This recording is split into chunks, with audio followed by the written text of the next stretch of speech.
plans to grow, he has said he's going to prioritize security in all the nooks and crannies, of Edo State. So in all of his engagements, security is a top priority.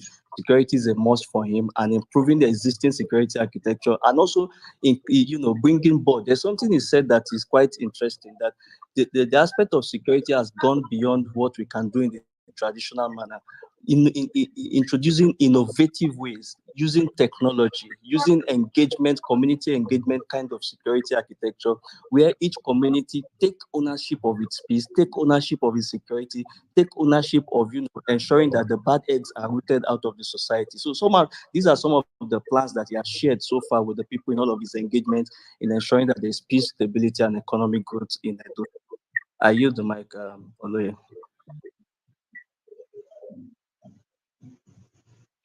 Thank you very much, Michael. Very wonderful, very lovely submission. Let me call on Distinguished. Please, you have the mic, please. Distinguished, you have the mic. Okay, just good evening, everyone. Hello, and am I clear? Am I loud enough?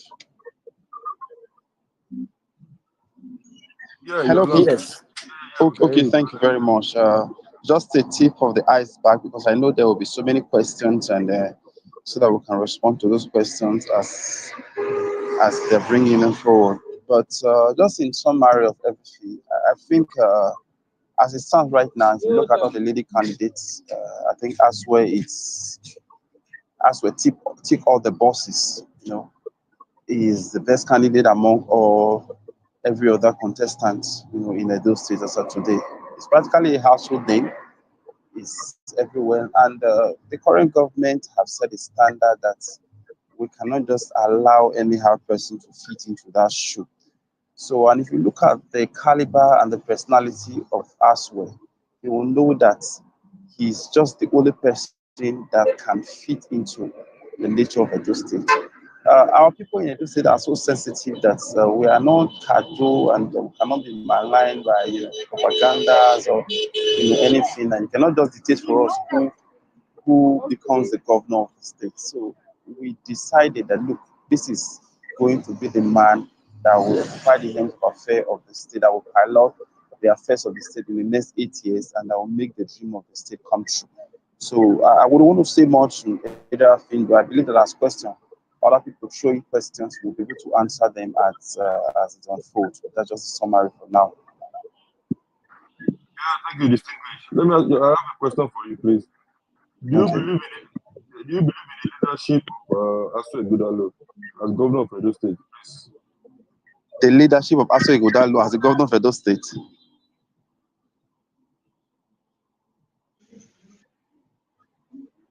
Hello, can you come again with that question? I said, will you believe in the leadership of Asue Ighodalo as governor? That's the question. Of course, without being told, Asue Ighodalo have displayed leadership charisma, and even in the private sector.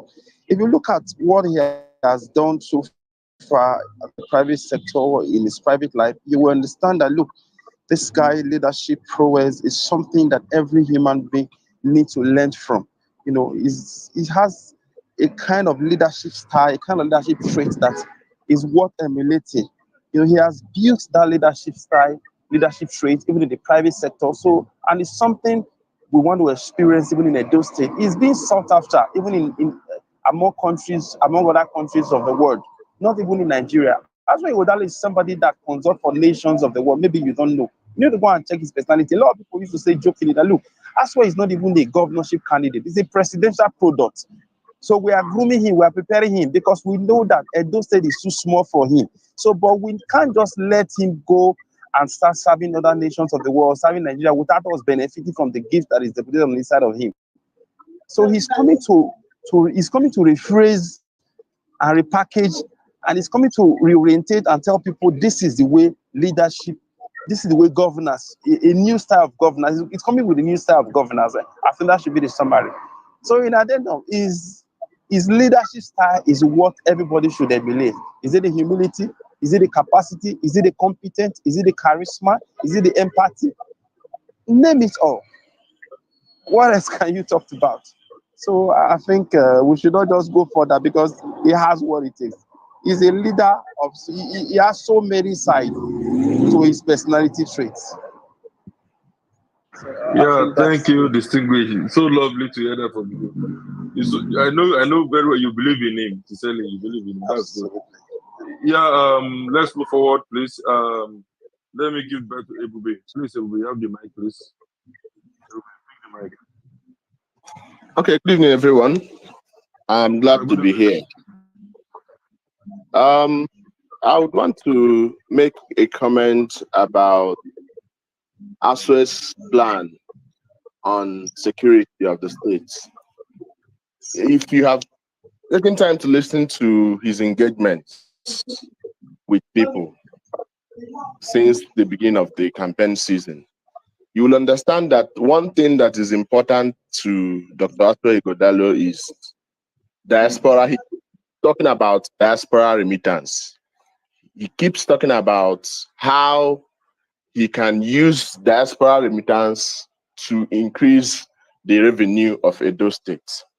And one way that you can access diaspora remittance is ensuring, because those of them that are outside the state, people that are outside the state, outside the country, before they can come to the state to invest, before they can bring in their money into the state, the first thing they will look at is the security of whatever investment, whatever property they are bringing into the state.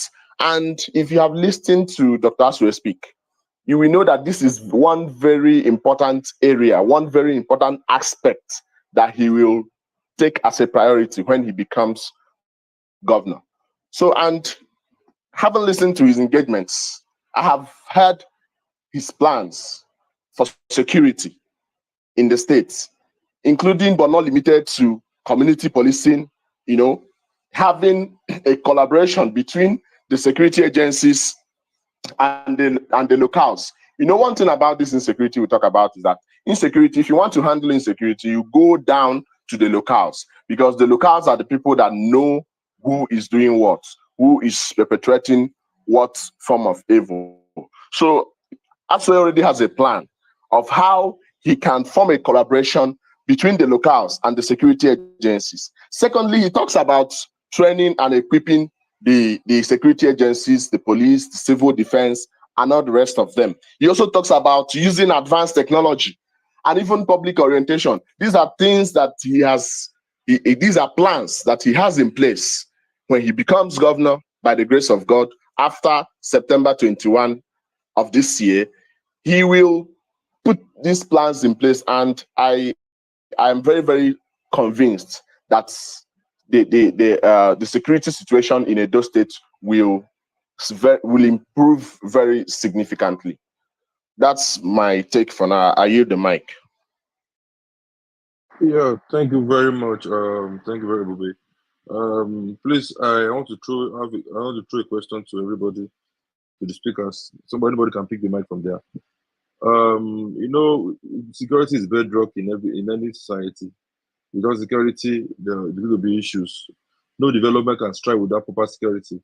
Asue Ighodalo, as candidate of the Pedigree Democratic Party in the state, what is he going to do differently? What's he going to do differently from others? You know, everybody will come, oh, I'm going to do security. What special thing is going to do differently? Please, I want to give the mic to design. I design. Please, you have the mic.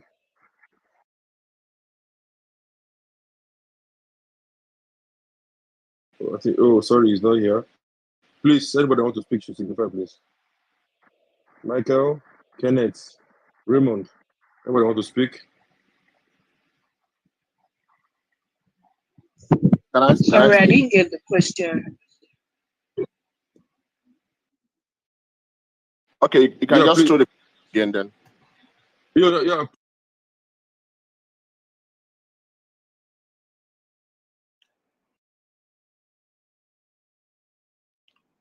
Hello, can you hear me? Just throw the question again. Okay, what is he going to do differently?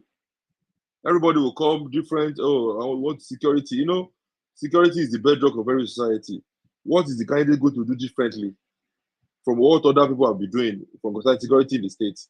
That's the question. Let me give the mic to Ebube. Please have the mic again. Okay, thank you. Like I said earlier, yes, you rightly pointed out that people will always campaign with security. But one thing that makes Asue Ighodalo different from every other person that I've had or listened to campaign with the issue of security plans, because people will come out and say that, oh, when I become governor, I will fix insecurity, I will do this, blah, blah, blah, but without any clear-cut direction, without any clear blueprints of how they are going to actualize. But if you listen, or if you have listened to Dr. Asue Ighodalo speak, you will know that this is someone that has a blueprint. Just like I mentioned earlier, I don't think I've had any governor in Nigeria, past or present, that has highlighted the idea of using or sourcing information from the locals, or forming a collaborative effort between the locals and security agencies. What we have in the past and even presently in different states across the country is a situation whereby security agencies work in isolation. The intelligence gathering is not there. But if you look at Asue Ighodalo's blueprint, you will see that he has special interest in intelligence gathering, and how one of the ways you get intelligence reports is from the locals. So this is one very vital area that people don't really pay attention to, but that is very, very important when it comes to tackling insecurity. And this is one area that he has pointed out that he will look into. Another area that people don't pay attention to is public orientation. A lot of people, especially in this part of the world, do not understand that as citizens, we have a role to play in terms of security. There is this popular saying in the past, if you see something, say something. So this is one area that we really don't look into. People are not fully aware of their responsibilities when it comes to security. So public orientation, which he has spoken about, is another aspect that needs serious attention to enlighten people what they need to do to be security conscious, things they need to report when they notice unusual activities in their environment. These are some ways. And also, he has also talked about using advanced technology. So these are specific blueprints that he has, that he will use to actualize security, to improve the security situation in Edo State. Unlike other people that will come and campaign and say, oh, we'll improve the security situation without having a blueprint. So, like I said, this man has a plan, and not just having a plan, there is a clear direction of how he will arrive at the desired results. I yield the mic. Yeah, thank you so much, Ebube, for that very beautiful contribution. Please, any other question? Please, any question from the audience? Any question, please? Yes, I have a question. For those who are on my team, I think many people are now. I'm going to put into consideration things around things they get remunerated on the 25th of every month without being owed any salary since the current administration got into power. Now, how does Asue Ighodalo intend to uphold this feat, considering what the national economy is like? How does he think he's going to be able to keep this up? Yeah, sorry, please come again. Please come again, please. Come again. Okay. Civil servants in Edo State get their salary on the 25th of every month without them being owed since the current administration got into power. Now, if we look at the current national economy, how does Dr. Aswe intend to continue this feat that the current administration has started?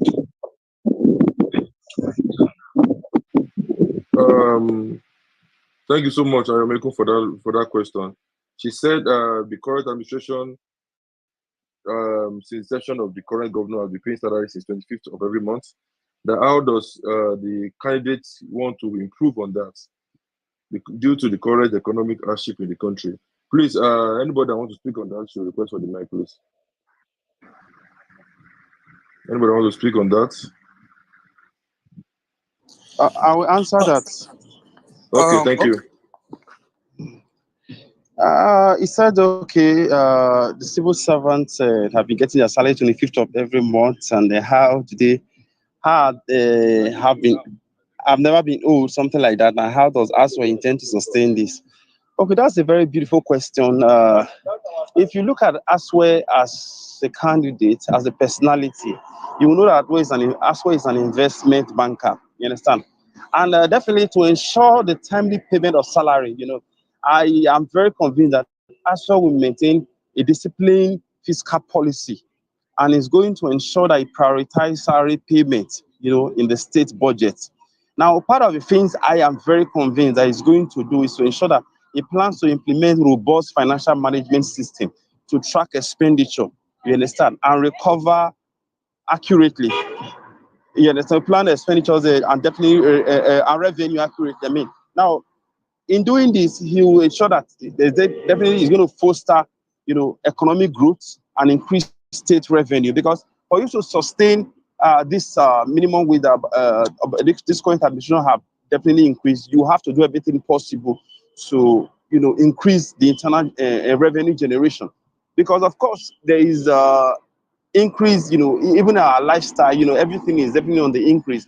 And in the next 2, 3, 4, 5 years, you will be amazed that even this 70 naira minimum wage is even small, that the civil servants, will be so definitely will be expecting more. So definitely one of the things that he's going to do is to ensure that the revenue generation have to keep increasing. He have to keep growing the revenue generation. You understand? And also definitely, it aims to ensure that the state can constantly meet its financial obligation, to civil servant, because this is something, a covenant that the state government definitely have with the civil servant. So he is going to fulfill that promise. And also, the current governor, of course, have been doing so. So it wouldn't be a problem for Asue Ighodalo because he is even a part of the administration. Look at the achievement that Oshomole made in the last 8 years. Asue Ighodalo was the center brain behind it. The successes today that Obaseki is making, Asue Ighodalo is part of it. Today, Edo State is no longer a civil servant state. Edo State is Rwanda among industrial states. It's because we have technocrats, because we have people who can think outside the box. So imagine if he's coming in as a governor, he's going to assign every other administration. Of course, they don't say they already have a master plan. And if you look at the Oshomole interview in the last, after the last workers' day, that Obaseki increased salary, Oshomole said, look, the increment of the staff salary, this thing was done like 2, 3 years ago, even when there was no election. Now, practically, this period again, in celebrating the Labor Force Day, Obaseki increased it again. So there's already a succession plan for this thing to keep increasing. So a time is going to come that even the civil servant in the state, you will be envying to become a civil servant. That's the level that Edo State is going to right now. Considering the fact that Edo State have even left the stage of a civil servant, now we're already an industrial state, because Edo State is industrializing. Everywhere in Edo State right now, you have industry across all sectors. And Asue Ighodalo, being a man who have achieved so much in the private sector and understand the value of placing priority on employee. So definitely the civil servant are going to enjoy the state very well, are going to enjoy his administration very well. I can assure you that Edo State right now is the highest paid, the civil servant are the highest paid in Edo State civil servant are the highest paid in Nigeria. So do you think that they will fold their hand and watch another government come over and come and take over from what Obaseki, a foundation Obaseki have laid down? They know fully well that anybody that's taking over from Obaseki is going to ensure that the welfare of civil servants are top priority and are top notch. So civil servants are going to even enjoy more. because that's why Ighodalo believe that when you pay the people well, they will give their best services. So, in fact, in the 8 years of Asue Ighodalo, you will be amazed that people will be envious of civil servants. They want to come and work for the state government. That is the dimension that Asue Ighodalo is going to take it. So that will not be an issue at all. I am very confident that with his achievement in the private sector, everybody that works with him, they are one of the best paid. My time is fast, maybe they are ringing bell for me already. So the rest assured, don't like our people is our son. Our son is going to make us proud. We the citizens and individuals of Edo State, we know the product that we are bringing forth. Asue is going to make us proud. Civil servants are going to enjoy the government because they've been enjoying it. Today, civil servants in Edo State, they are enjoying more than the private people that work in the private sector. If you get a job as a civil servant in Edo State, your family will be jubilating because you are sure that 25th of every month, your money will come. Pensioners will enjoy they are getting their money as at when due. Civil servants are getting their money as at when due. So Asue Ighodalo is going to come over and take over from where Obaseki stopped and ensure that even increase more of civil servant salary. So that have been settled. So I believe I've been able to convince you, not to confuse you, not to confuse you about your question. So when you go back to your village, to your people, tell them that, look, Asue Ighodalo is coming to make civil servant proud because the foundation has been laid and the foundation is going to continue from there. So I don't know if I've answered your question. All right, thank you very much, my distinguished Senator Andrew. Thank you so much. Hello, everyone. Sorry, I was having a bit of a network problem. Once again, my name is Odogu, and you all are welcome to Asue Ighodalo Do It. This is a space where we want to hear from you guys, ask the questions, get some answers, because everyone has been seeing our principal, Asue Ighodalo everywhere. Well, that's the man that we have the name out there everywhere in Edo State. In fact, he has changed MTN to AI. So, which means everywhere you go in Edo State, in Nigeria today, in social media, everywhere is Asue Ighodalo because he's out there, he's always there telling the people what and how he's going to run his government, his ideas and his strategy on how he's going to create wealth, because he is a wealth creator. Just to add up to what my distinguished senator just said, I had the question where there was a question that was asked, how is he going to sustain paying the 70,000? First of all, I don't think Asue is not aware of this increment of salaries.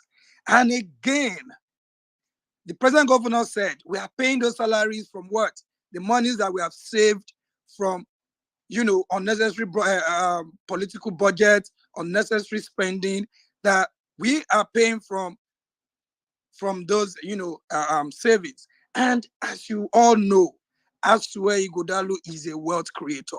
So when he creates wealth, bringing more, more investors, the state is going to make more money from taxes, make more money from, companies coming in, the people there will be a lot of things, and how he's going to generate those monies, and so the 70,000 naira, I bet you in his first 2-3 years, I think we should be looking at 150,000 because the state is going to be viable enough to take care of itself and provide for itself. So that's just to add a little to what my distinguished senator Andrew just said. Please feel free to request the mic if you have any question or any comment or any contribution to this. Feel free to request the mic. We will be here, and please be mindful of time. We don't have all the time on, time is always not really our friend, but they say it's our friend. So please request the mic and we'll go to next. I'm going to draw a new line now. Please, if you want to speak, put up your hands. That's the only way I could, see that you really want to either make a comment, ask a question, or make a response to any question being asked. So I'm going to draw a new line now based on the hands I can see up. I have Raymond, I have Frederick, and I have Omo. But I'm going to go with Omo first because I think his hand has been up. So Omo, you have 2 minutes. Then we'll go to Raymond, then Frederick. Thank you. Omo, you have the mic. All right. Good evening. My neighbor actually be the man. I think Raymond has the mic. Good evening. I think Raymond should go first, then Omo can come after him. Hello. Okay, Omo, can you please hold on? Please mute your mic for 1 minute. I I was just been told that Raymond should have the mic. Then after Raymond, we can come to you. So Raymond, please, you have the mic Yes, for 2 please. minutes. Thank you. Okay, good evening, and thank you very much, my co-host Raymond, and please go everyone. ahead. Go ahead, Raymond. Hello, can you hear me? Can you hear me Yes, now? Raymond, you have the mic. We can hear you. Yeah, we can hear you. Okay, yes. So I said, good evening, everybody. Thank you, my co-host. Thank you for the opportunity to, speak here. So evidently, Dr. Asue Ighodalo has been, he has heads and shoulders above every candidate on the playing field, and there is something he has done which is very unique to him.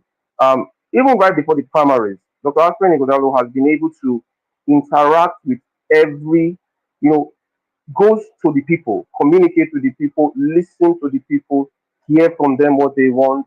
Anthony, it has created a kind of communication line between himself and the people, which everybody has seen all through the primary, before the primaries, up till this moment. Now, here's my question, and it is something that I think it is pertinent to ask. We all understand how serious governance is. So when Dr. Aspen eventually becomes governor, he will not have that time to move around in that way and manner. How is he going to sustain that where he's able to keep that interaction with the communities and with the people so that he can hear from them directly what they need consistently and be able to provide that thing they need? That's my question. Thank you. I yield the mic. Okay. Can I answer that? I don't know if I get the how does it Right. plan Thank you to very garner much. Thank you very much, Raymond. Omo, Okay, good evening, all. please hold on, Omo, please. Hold on, please. Can you just hold on a minute? So there's a question now from Raymond. So if you would like to respond to that question, please put up your hand and we can, you know, have you speak on that. But before then, Omo, can you go on, please? All right, good evening, everyone. The opportunity can answer my answer is yes, you can. Narrowing down to the issue of salary, there was one thing that I had.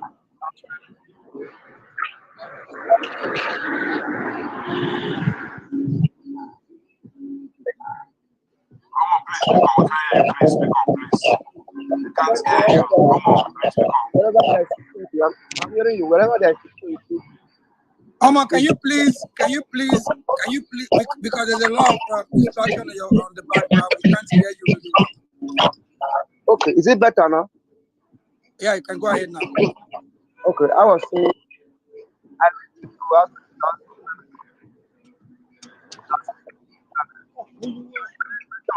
We're still having issues with your mic. We can't hear you. We can't hear you. We can't hear you, please. you can't hear me. Hello? Yeah, are you hearing me now? We can hear you now, but at least by the time you start speaking, we don't hear you. That's the problem. Okay. Let me raise my voice. I said I listened to Asue Ighodalo some time ago on one of the television, and this kind of question was asked: how is he going to raise a fund to realize all these lofty goals he put forward? He said, number one is security. That wherever there is security, investment always goes there.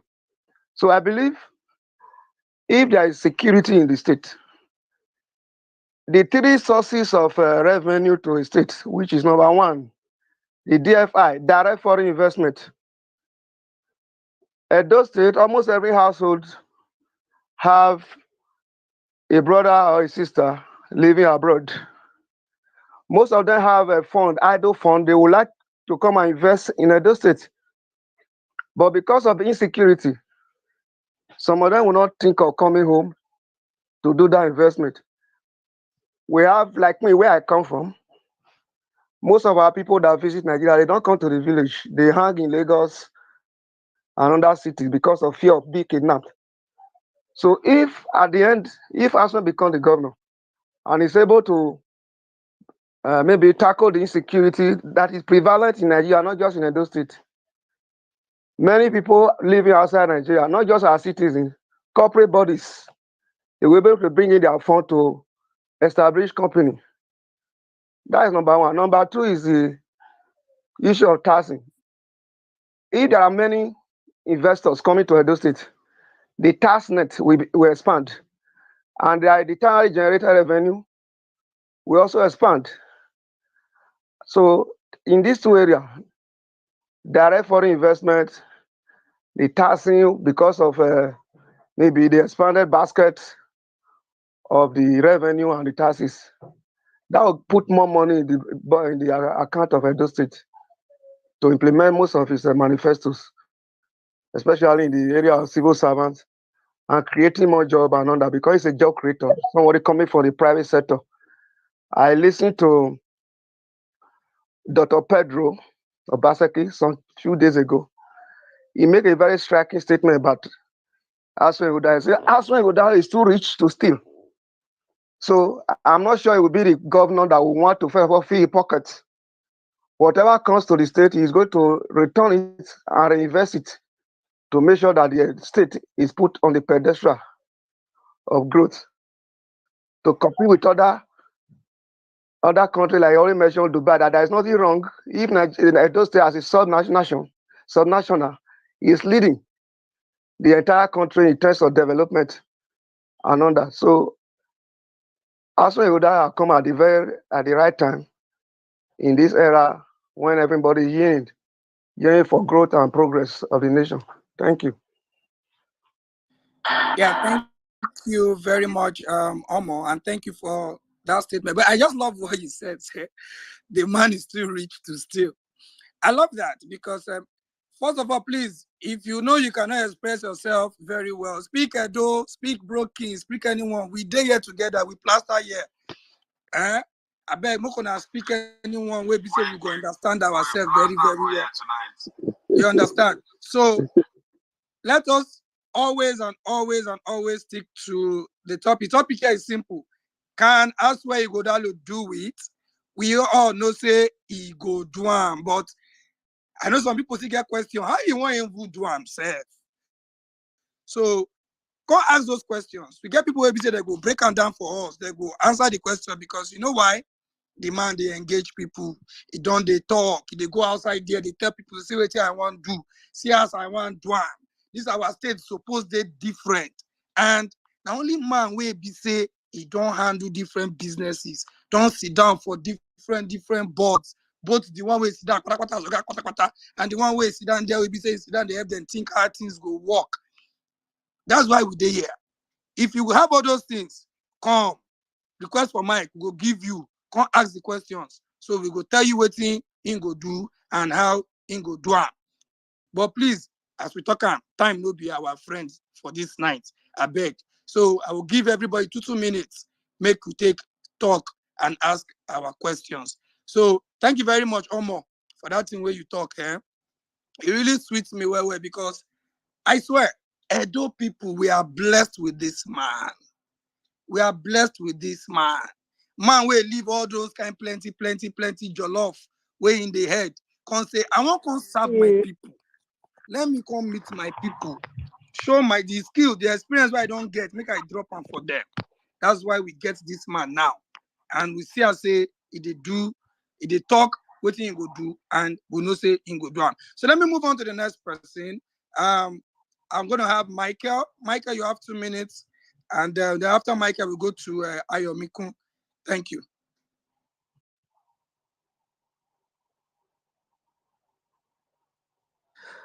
All right. Thank you once again. Mike, I'm are you speaking. there? Yes, I'm with you. Thank you once again. I don't know if it's my network. I've been trying to say something. My network is not being friendly. Okay, we can hear you now. We can hear you now, my madam. Okay. So as far as this election is concerned, we can only see one candidate. I don't know if there's any other person contesting. The only person I know who is contesting is Asue Ighodalo. Abi, can you say any other candidate? Every other person is busy.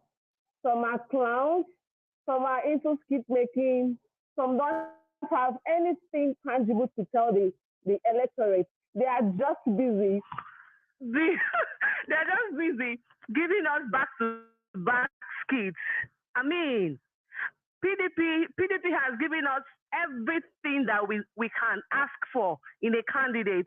So it's only fair that the people of Edo State take this as like this is the opportunity for them to get the best that they can get. Someone who is going to consolidate on the good works of Obaseki, because you can't tell me Obaseki has not been trying. So at the moment, I am employing everybody in Edo State to come out en masse. Everybody should support him. Everybody should support him and then make sure that that dream of getting to that Osadebe Avenue is realized. Who is coming up again? Please request for Mike, please. Yeah, Michael is on. Let Michael go on, please. Okay, Michael, go on. All right. Thank you once again for this opportunity to speak. Again, it is important that we understand that this election is a very serious election. It's a decider, particularly when we are experiencing an headline inflation of over 36%. Food inflation of close to 34-35%, and as such, we need very experienced people to pilot the affairs of Edo State into prosperity. We need those whose track records, are unblemished, those whose integrity cannot be questioned. And we need somebody who understands the system, somebody who understands the need of the people, somebody who has been going around to, engage the people of Edo at all strata. And can Asue Ighodalo do it? Yes, I'm of the opinion, strong opinion, emphatically, that Asue Ighodalo, of course, can deliver, the dividends of democracy to the people. We don't need comedians, failed comedians, handling the affairs of Edo State. We don't need wannabe Shakira handling, the affairs of Edo State. Now, to answer the question that was asked as regards how Obaseki will continue to, engage the people and get how Asue Ighodalo will continue to engage the people and get information. You realize and you agree with me that Asue Ighodalo is a visionary leader who understands that to achieve success in all strata, you need a team that is capable, you need a team that is competent, you need a team that has character, you need a team that is ready to serve selflessly. Look at the current team that works with him in the political sector. You agree that all of those people have very impeccable character. And in all of his engagement, you will notice that Dr. Asue Ighodalo is always taking notes, feedback on what the people need, feedback on what the people are expecting the government to do. And he said he's going to have a government that is going to be community built up. That is from the grassroots to the higher level. And by implication, it will be in consonance with the needs of the people, where you have actors, who are intentional at every community level, bring up and cascade information to the government, from the government and by the government at all times. So it is visionary leadership that I know that Asue Ighodalo is bringing on board in ensuring that Edo States, continue to succeed and, be on the trajectory of success at all times. And on the issue of payment of civil servants rather, you notice that in 2011, the minimum wage was 18,000 naira. And it moved when Obaseki came on board about 3 years ago to 40,000 naira. It is important that we state this, that as at 2022 up till today, Edo State is the only and first state in the Federal Republic of Nigeria that is paying above, over 40% above, the current minimum wage in the country, which was 40,000 naira. And in 2024, during the Workers' Day, the government also increased this minimum wage to 70,000 naira. And before this period, Asue Ighodalo in several of his engagements keeps saying that there's a need for improved payment in the civil service. There's a need for improved training in the civil service. There's a need for intentionality in taking care of the needs of civil servants, because the civil servants are the engine room to the success of any state. The civil servants are the engine room to the economic growth and stimulation of Edo State. So in increasing to 70,000 naira, I believe that some of the policies that Asue Ighodalo will bring together, and Asue Ighodalo have always maintained the fact that government does not have, an income problem. Government has an expenditure problem, where there is lack of accountability, where there is lack of, transparency, where political actors come into government just to enrich themselves. Like somebody said, Asue Ighodalo is too big to steal. I've said that emphatically without fear of favor. And is somebody who wants to add value to the system. By so doing, is going to conserve funds, is going to mobilize funds legally by attracting investors. All his life he has been creating wealth. All his life he has been adding value to the system. And all of these are the things that we enjoy in Edo State that will bring value. And I'm of the opinion that even the 70,000 naira in few years' time, it might be increased. And to cap it all, my opinion that the issue of peace, all of this, the issue of the concept of peace, is very important. Is a very important component in the development of any state, in the development of any society. When you look at Asue Ighodalo, the process that even brought him into power, the process that made him the candidate of the governor, you will realize that it is a very peaceful process, a very peaceful transition that cannot be questioned. Compared to Shakira, when Shakira's primary election was done, there was violence, there was thuggery, there was, people were being paid dollars. Even the chairman of the state, of the party in the state, came forward that they were being paid dollars, to influence the election. When the primary election of the wannabe, comedian came on board, you saw that they had that election about 3-4 times. It gives you the spectrum, it gives you the understanding of these people that it is they are violent-based political actors,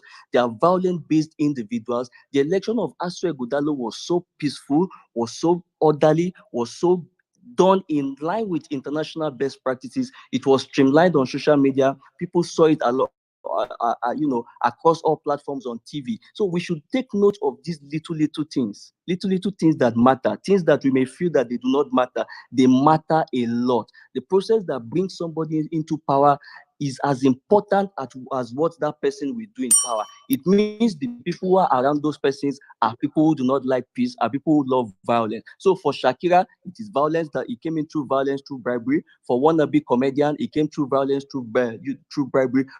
But for Asue Ighodalo, as a man of peace, as a man of unblemished character, as a man that is full of integrity, capacity, just like Dino Melaye said, as a man that is an intellectually mobile, fine gentleman, I believe that Asue Ighodalo will bring peace to Edo State, we increase minimum wage, and we continue to better the lives of the people while delivering the dividends of democracy.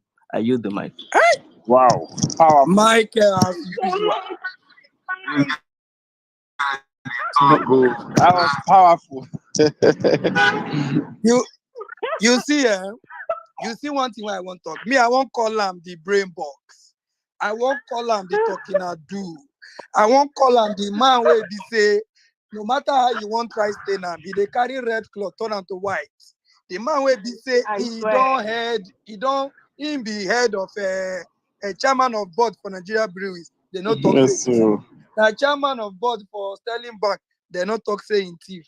Now he don't they advise this government for how many years now? We never hear anything say this man collect this money, he do this contract, No he kind collect of bribe. It's too much. so plain. It's too much. What else are we looking for? What else are we waiting for?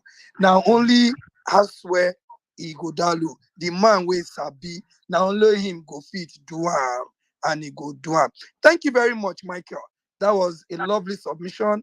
In fact, that was beautiful. Beautiful, beautiful, beautiful. Me, I don't talk, say I don't go speak English again. I don't speak the English finish. I don't speak English again. All right, we move on with the mic. Ayomiku, are you still there?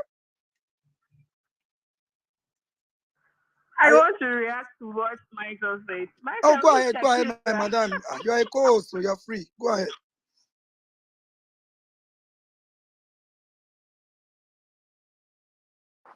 I think our network is bursting of sincerity this morning. Madam, Um, don't allow these people collect your network from you. Eh? Shakira,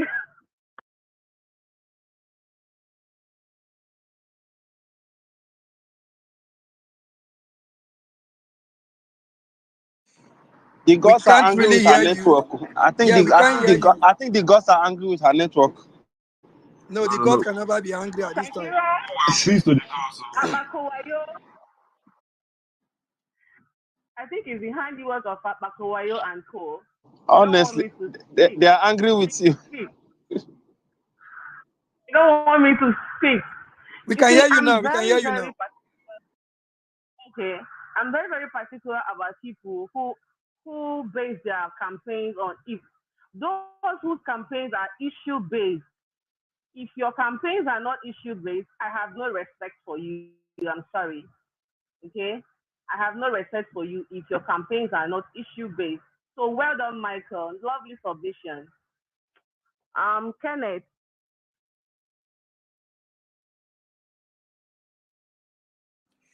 Kenneth, you have the mic. Are you there, Kenneth? Okay, yeah, I'm here. Good evening, everybody. Can everybody hear me? Yes, we can hear you. All right. So it's a good one. The first thing I tell people is Edo is blessed. I always tell people this. I say Edo is blessed to have Asue Ighodalo because imagine we are left with just Apakowayo as the only person we are going to have as a governor. How would it be? Someone who cannot put two words together, someone who doesn't even know his left from his right, or we have the other guy who just wants to dance or who just want to throw things that are not relevant. So I am really saying that Edo is blessed to have Asue Ighodalo. Now I'm going to talk from the aspect of what this guy has been doing, right? So somebody asked me that day and said, okay, if I can provide just tell them, some of the initiatives that Asue Ighodalo has actually done or demonstrated, during his time at different places. So I was like, this guy has held key positions, just like some of us mentioned, right? He has successfully led various initiatives based on his own capacity. This man is actually, or was actually, the chairman of the Nigerian Economic Summit Group. He did amazing work. Chairman board of Nigerian breweries did amazing well. Sterling Bank did amazingly well. Like when you look at his pedigree from the public sector and the private sector, he has delivered. And then you now ask yourself, why else are we even having this debate? This guy, his CV is so up there that pitching anybody against him is just like saying you're comparing. Sorry, I'm going to use this. There's this thing we used to say back then when you say you want to compare Barcelona to Warri Wolves. Do you understand? Asue Ighodalo is like Barcelona, and the rest people they are like Warri Wolves or any other very small club in a sense, right? That's how I see Asue Ighodalo. He's up there. He has built one of the biggest law firms in Africa, right? That has well over 100 lawyers, with him. And then this guy has done so much. I was telling somebody, do you know he brought light to his community before he even had interest in politics? He started writing to the then Minister of Power during Obasanjo's time to bring electricity to his community. He is very particular about his people. That's the kind of person you want leading you as a governor. Someone who is passionate, someone who has compassion, someone who, you know, has the network and he has it. Someone who is an investment banker, like I don't know how anybody is going to say, oh, we want somebody else apart from Asue Ighodalo. Like, I don't know. Hearing him talk, you are wowed already. He has it up here, he has it up there. He's brainy, he's smart, he's intelligent.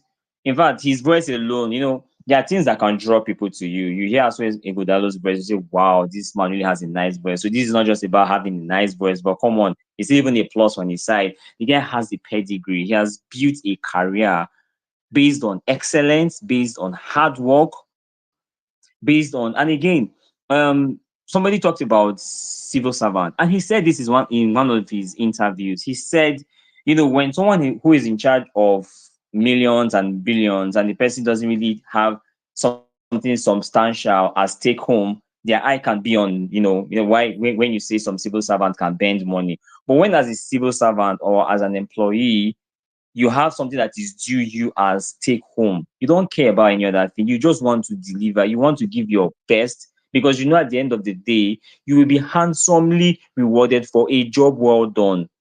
Right. So as a civil servant or as anybody working, you know that yes, you're going to be rewarded for your hard work and not being owed your salary for months and months on going. And again, in fact, I can go on and on about Asue Ighodalo. This guy talked about, there's one thing he said about nightlife in Edo State. Like, we have to return Edo State to that kind of nightlife where you can walk at any time of the day and then you are okay, you are safe, you are secured. People love to go out and just chill in the evening. Asue Ighodalo has said it, I will do it. Right, I will eventually do this.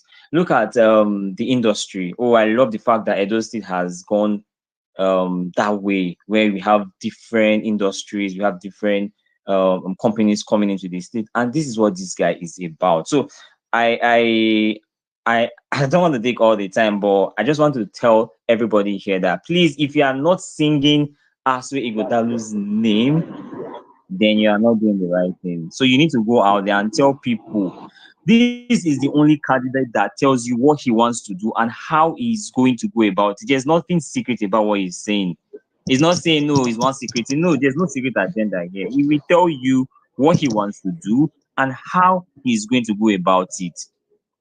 He will ensure that both the minimum wage of 70,000 naira is paid as a when due.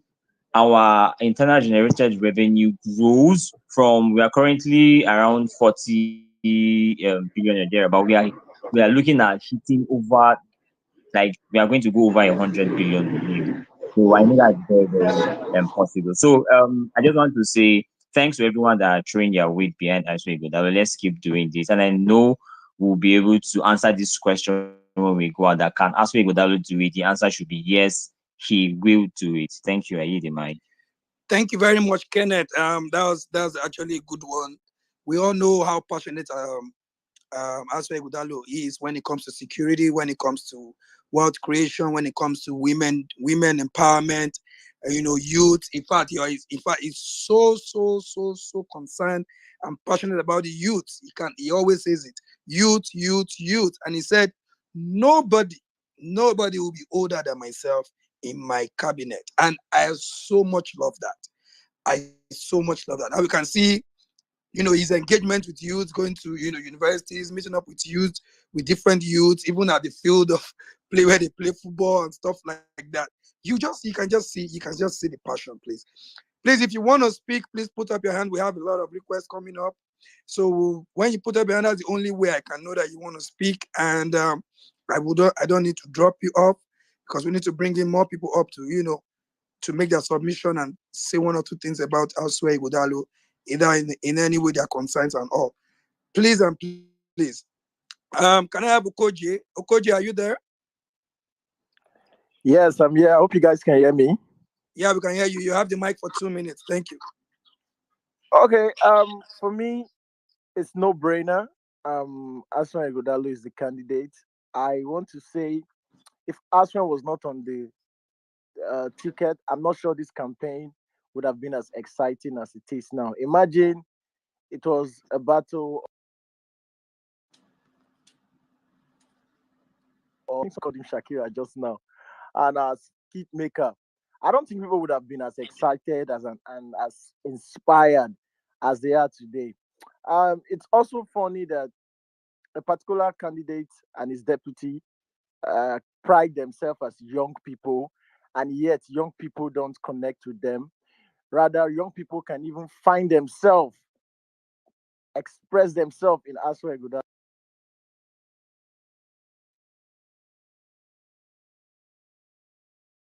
to young as far as this election is concerned. And to think that Edo has simply just moved. People are talking a lot, but if only they know what Obaseki has been doing and the trajectory and the direction Obaseki is taking Edo State towards, you cannot then now hand over Edo State to somebody who went on a live interview and said he didn't know how to install Facebook. I mean, come on. You can't be taking Edo back to that kind of person. For a government that has moved this platform to a digital platform, you now bring an analog person. It's going to, like the commissioner of solid minerals said, he said, if you bring a governor that is not tech driven, it's going to take him 3 years with this current system in Edo State now. It's going to take him 3 years to first of all figure out whether he's a governor or not. So I mean, it's like I said, it's no brainer. As soon as the man to beat, he's connecting with the old, he's connecting with the young. Everybody seems to be excited. In fact, just the prospect of Aswan being in government house alone, the fact that you just imagine it gets me excited, gets everybody excited, thinking that this is what Obaseki has done. We are excited with what Obaseki has done, but we are even more excited just thinking about what Aswan will bring on board, how Aswan will, take what Obaseki has done to the next level. That's what is making people more excited. And like I said, if Aswan was not on the ticket, I don't think many people would have been as excited as election, particularly following what happened during the national election. A lot of people just felt, man, I've given up on politics. I've given up on voting in Nigeria. But you can see that with Aswan's arrival on the scene, everybody seemed to be excited. It's AI and O2 all the way. Thank you so much. Thank you very much, Okoji. In fact, I dey ask myself, now person wey carry talk enter Unibank, now we won't vote for. Now person wey carry talk go beat their national chairman because say he won't get ticket for a party. Now we won't vote for. Now person wey pay in delegates $1,000 so that he go win in primary ticket. Now we won't vote for. Person wey buy cars, buy cars for all the chairman of a local government party for Edo State. Now we won't vote for. I don't understand. And we don't see man where they come out, can't tell everybody say, I don't do them before for my private life. I go do them again. I go do them for my state. That's why I want come. I don't get the experience for over 30 something years. I start up my own law firm.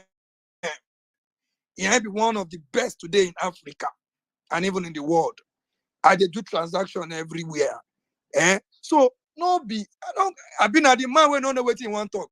Wey push you, pull enter inside water, say oh the water won't carry them go. He say motor no be pass the road, but in leg he pass the road. I beg I no understand. You know what I'm say this thing dey funny us. Make we move on. Make we hear more about people. Wetin people get to talk about Asue Ighodalo.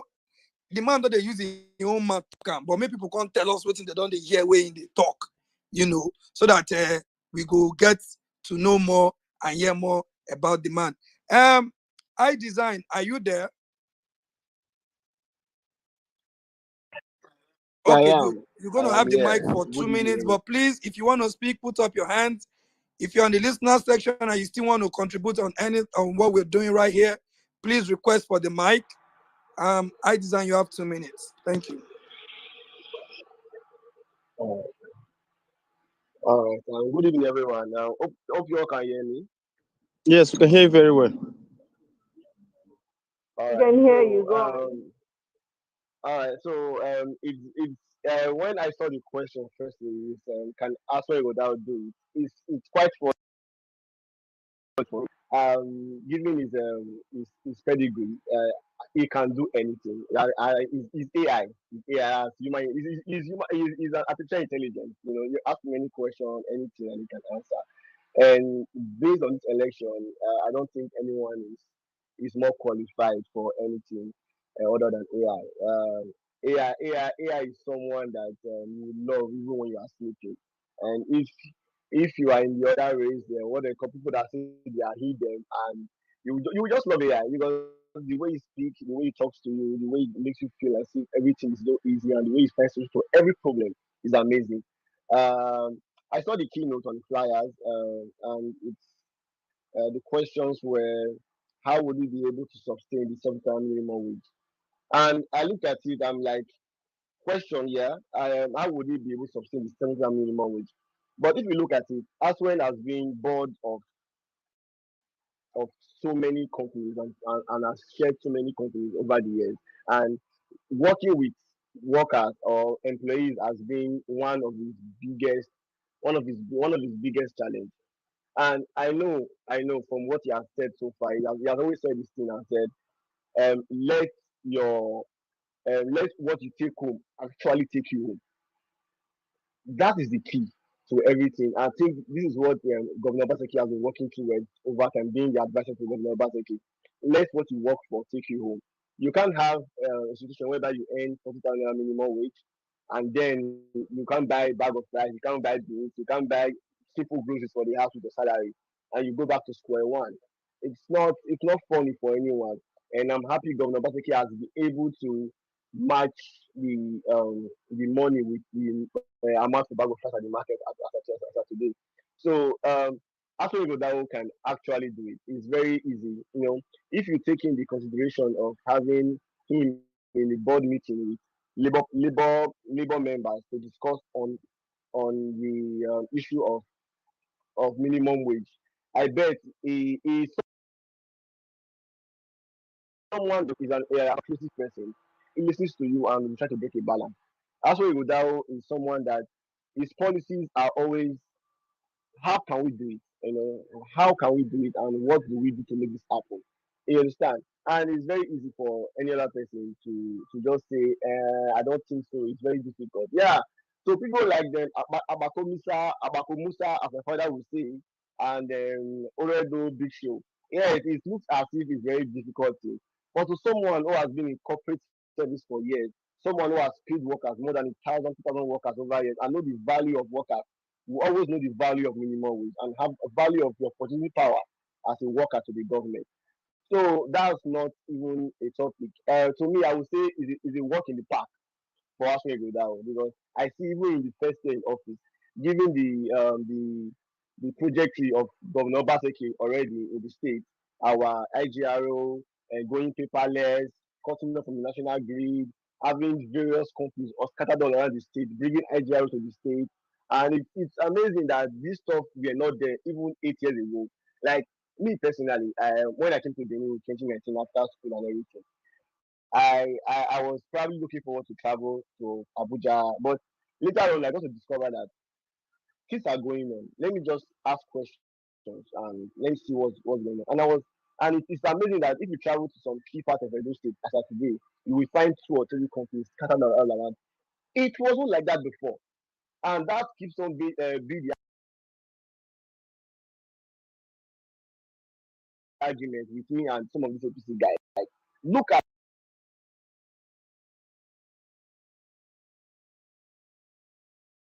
how Edo State was 8 years ago, and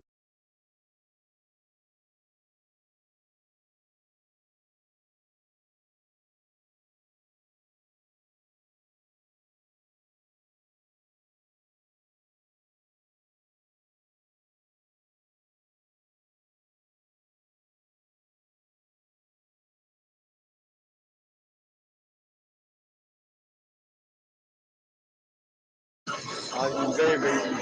There's nothing you can say about happening without that you break it or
Can hear you now.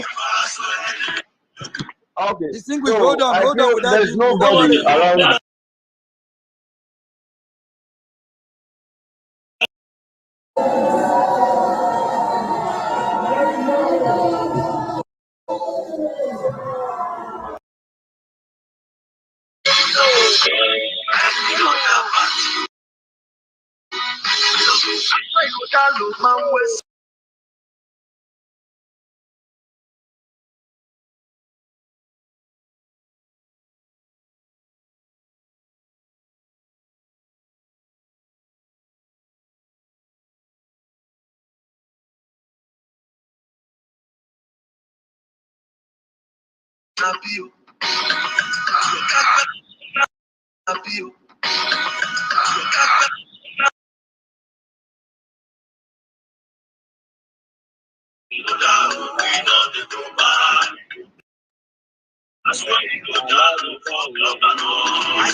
Asue Ighodalo for governor.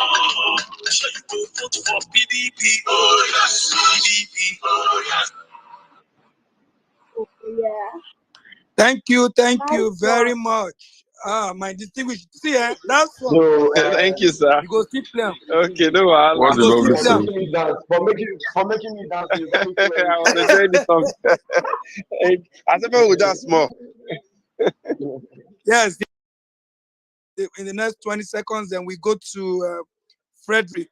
Okay. Frederick. So okay, this is for me to just round up, Aswe Ighodalo is someone that every person would desire in his own institution, as a father, as a businessman, as a CEO, as a co-worker, as a governor, as a president. He is someone that he has the pedigree, he has the competence, he has the accountability, everything, all the acumen of good governance is what he has. So at this moment, I will leave the mic and say, as we go on, please, everyone should follow us to vote for, to campaign for Aswe Ighodalo. Let's carry this campaign as if it's ours and keep it in our head and hawk it around the whole of Edo State that Aswe Ighodalo is the right one for the job. Thank you. Thank you very much. I designed. See, everywhere where would they go now? Just I swear. Now wow. Eh? All right, Frederick, you have the mic for 2 minutes. Sorry, sir. Before Freddy come up, have you come across the length and breadth of Benin City of Edo State? You will practically discover that there is nowhere in Edo State that you don't see the signature and the symbol of Aswe in the head of every Edolite. Just come to Edo State and take sample. We are indigenous of Edo State. We are the original owner of Edo State. The market women, the farmers, the laborers, the butchers, artisans, everybody, everywhere you see, you go to in Edo State, everybody is wearing the signature and the face cap of Aswe. Somebody asked me one time, does it mean that other political parties, they don't even have face cap or t-shirt? I said those ones, they are just following. Aswe first, every other one last. This is a fact of what I'm telling you. Every nook and crannies of Edo State, every single individual is pushing on the face cap of Aswe Ighodalo. So maybe the rest people they don't have money to print face cap. I don't know, but it's obvious that maybe they get the citizens are refusing to collect their face cap. I'm even shocked. Even the abokis, the people that are pushing wheelbarrow, the mebola, the market woman, the farmers, the artisans, the butchers, everybody, the only face cap on the head of every Edola is Aswe Ighodalo. So the thing is a mystery to us right now. That even the old woman in the village, they'll tell you there's this name called Asweleme. Who is even the person? It shows that the guy is a virus that everybody want to contact, a positive virus for that matter. You know, it's even beyond MTA right now because even down to Abuja, down to Lagos, the name is ringing bell. So there's something beyond that name. Maybe everybody should go and name their first child Aswe Ighodalo because that name has a mystery behind it. Thank you very much. Not be Thank said you, they sir. no see cap, money print cap. The print cap. Now the head we want wear the cap, now no day. God bless you, because the thing I is wonder. surprising to us too. Because nobody You is wearing any other cap in the dose apart you from Aswe don't Ighodalo see cap. where ghost print cap. Not be ghost go wear am. You dey Exactly, see sir. Monday for streets. At all, Not sir. be ghost. Very well, When you sir. go appear, say be appear on top river for road. Exactly, sir. You know. So make we leave that level. The thing is confusing, oh. The people where they see Aswe now, then they wear Aswe cap because they see human being. Sir, can I give you a shocker? There was a day they printed 50 pieces of his cap. They were jubilating and celebrating. I said 50. When as in, I can't even understand. Like, it's surprising to me too. No, well, thank you very much, my distinguished senator. So let's go to Thank you, Frederick. sir. Frederick, are you still there? Yes, I'm here. Good evening, Take it up, everyone. my brother, from there. Yes, good evening to the host and the co-host. And it's an interesting conversation we are having regarding Edo 2024. And can Asue Ighodalo do it? Obviously, we know. Even our opponent knows that he's the best man for the job. But they always deploy their lies and propagandas to like change the narrative. But we know that he's the best man for the job as of today. I will speak briefly about the reforms of the public sector and how Asue Ighodalo is going to carry out, is going to sustain that particular sector, which Governor Godwin Obaseki have done tremendously. We all know how our public sector was before Obaseki came into office in 2016. And since he came into office in 2016, there was a conscious and deliberate measures to ensure that the civil service is holistically reformed, because the civil service is the instrument where people can be able to interact with government and also be in the engine room of government. So there was need to reform the public sector. Now, these reforms were carrying out in different stages by the Obaseki administration, and this, it will interest you that Asue Ighodalo is going to take it off from there in the areas of the e-governance, being coming from the banking sector and coming from the corporate firm. He knows the importance of keeping record digitally and also ensuring that through technology, the workers of Edo State can carry out their job effectively, and this will boost their productivity. We are in a digital world right now, whereby people do things through various means of technology.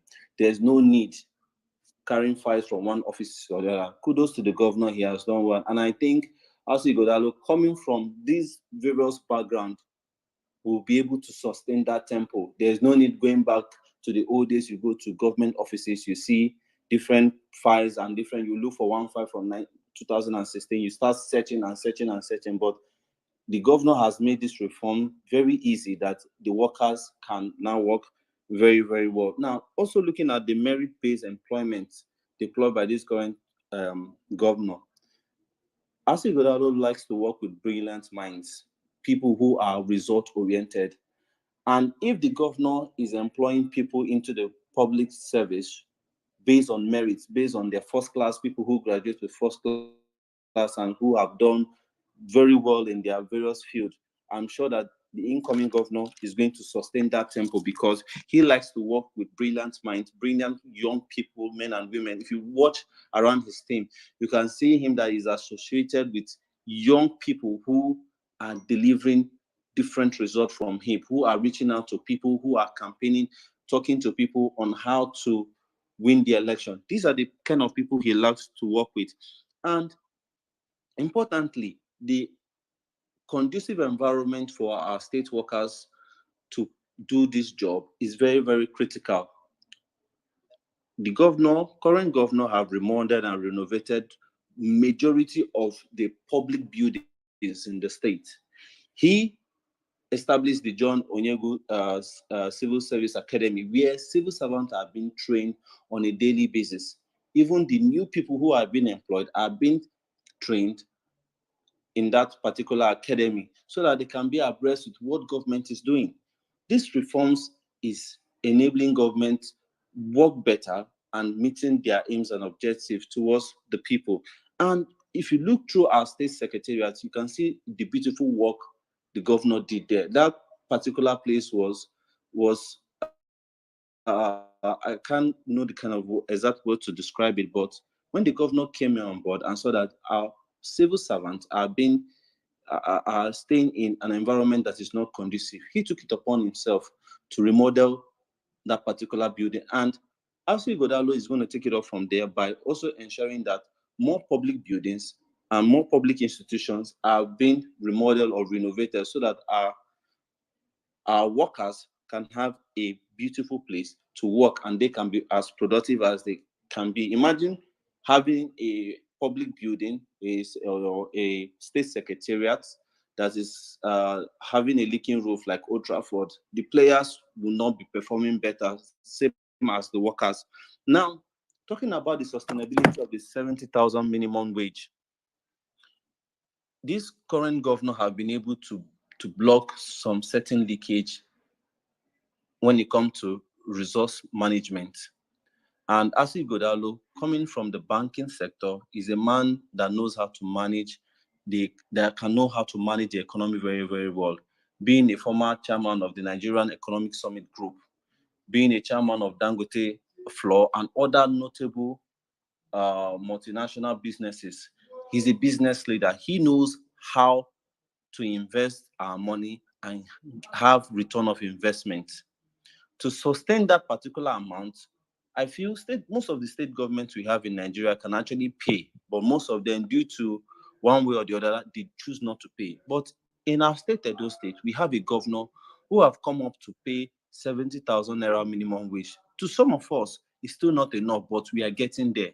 So if we have an investment banker, a man who have distinguished himself in various sectors and has performed creditably well, there is no gainsaying that he won't do better to increase the revenue base of our state in order to sustain the payment of the 70,000 naira minimum wage. And he have said it in different interviews, which I've listened to, that for our public service, the civil servants, he is going to increase their wages, because if you place a civil servant to supervise a billion projects and the contractor wants to be fishy or wants to be corrupt with them, they can easily key in because the state government is not motivating them enough. But when you motivate these workers, they will be able to ensure that the work being done, the work they have been assigned to do, is properly carried out. So I believe that Asue Ighodalo can actually sustain this tempo, this development set in by Obasa, can even do more because he has done it before and he's going to do it. So I would leave it at this point so that others can have a say. Thank you very much, Frank Frederick. Ivat, you just want to talk, they go, talk, they go, talk, they go, talk, they go, because you too like this man. If you not be PDP, you not go vote any other party. Asue Ighodalo man wey sabi o. Look at better of them o. Na him go lead us to the promised land. Asue Ighodalo.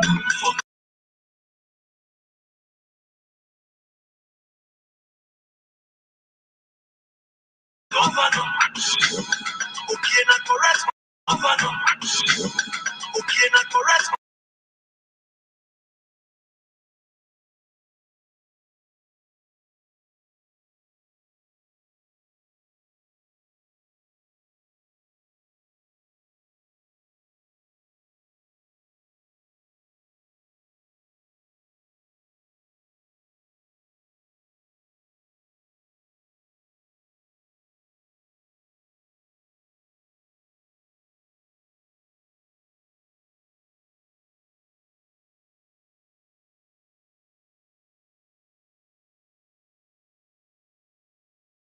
PDP, oh yes, I am go vote for moving forward of Edo State. So please put up your hands if you still want to speak. We might be dropping some people so we can bring up more people. We're gonna have Dan. From Dan, we go to your relevant. So Dan, you have the mic for 2 minutes. Thank you. Yeah, thank you very much, Odogu DC. Good evening, everyone. Um, Somebody said something that when you look around those states, you see the fact that almost everybody is supporting Asue Godalo because that is the fact that is on ground. That's why when you see other people that are on Twitter making some certain tweets, you when you check their handles, most of them they are not in Edo State. And even those that are in Edo State, most of them they are paid urchins or paid miscreants that are paid to spread one propaganda or the other. You could see that in the previous week where you were trying to use the police to play some political stunt or whatsoever. So coming down to Edo State, the people are supporting Aswe Godalo because of the precedents that this current governor, which is Obaseki, has set already. Now, the three key points you people listed, the minimum wage, the sustainability of the minimum wage. I think Sheun asked Obaseki that same question. How do you think your successor is going to be able to manage or continue, or is it probably a political stunt because of election is around the corner and stuff like that? And few days ago, if I'm not mistaken, 2 days ago, Obaseki was also interviewed by some media men, and he said the same thing that the funds for the payment of minimum wage, the increment of the minimum wage, is already in the budget. They only just took where the funds are no longer needed to where it should be. And that's what my brother, I think the last person that spoke said something about. When your civil servants, when you are after their welfare, when you make their welfare a priority, you will see that working force, you see that efficiency in them. So he said that the funds is already there in the budget. They only just took it from where it's no longer needed. Okay, let's fix it here. So it's not something probably they want to start borrowing money like our federal government. You know, the federal, everything that revolves around the federal government is borrowing of money. They are not borrowing money to pay the minimum wage. It's already in the budget. And he also said something that they are also going to be making, taking from the savings. You can only take from your savings where you have made a strong investment in your state, and that is to tell you that the economy of the economic of Edo State is really, really doing well, courtesy of Obaseki. And Asue Ighodalo is also part of the team in this same present administration. So Asue is a man who has been in this administration. He knows what they were able to do to get things up to this point. If you look at the IGR of Edo State from when Oshomole left till now, you will see that the IGR of Edo State has tripled, and Asue Ighodalo is part of that economic team. So definitely, the sustainability of the minimum wage is nothing to be worried about. Not in any way.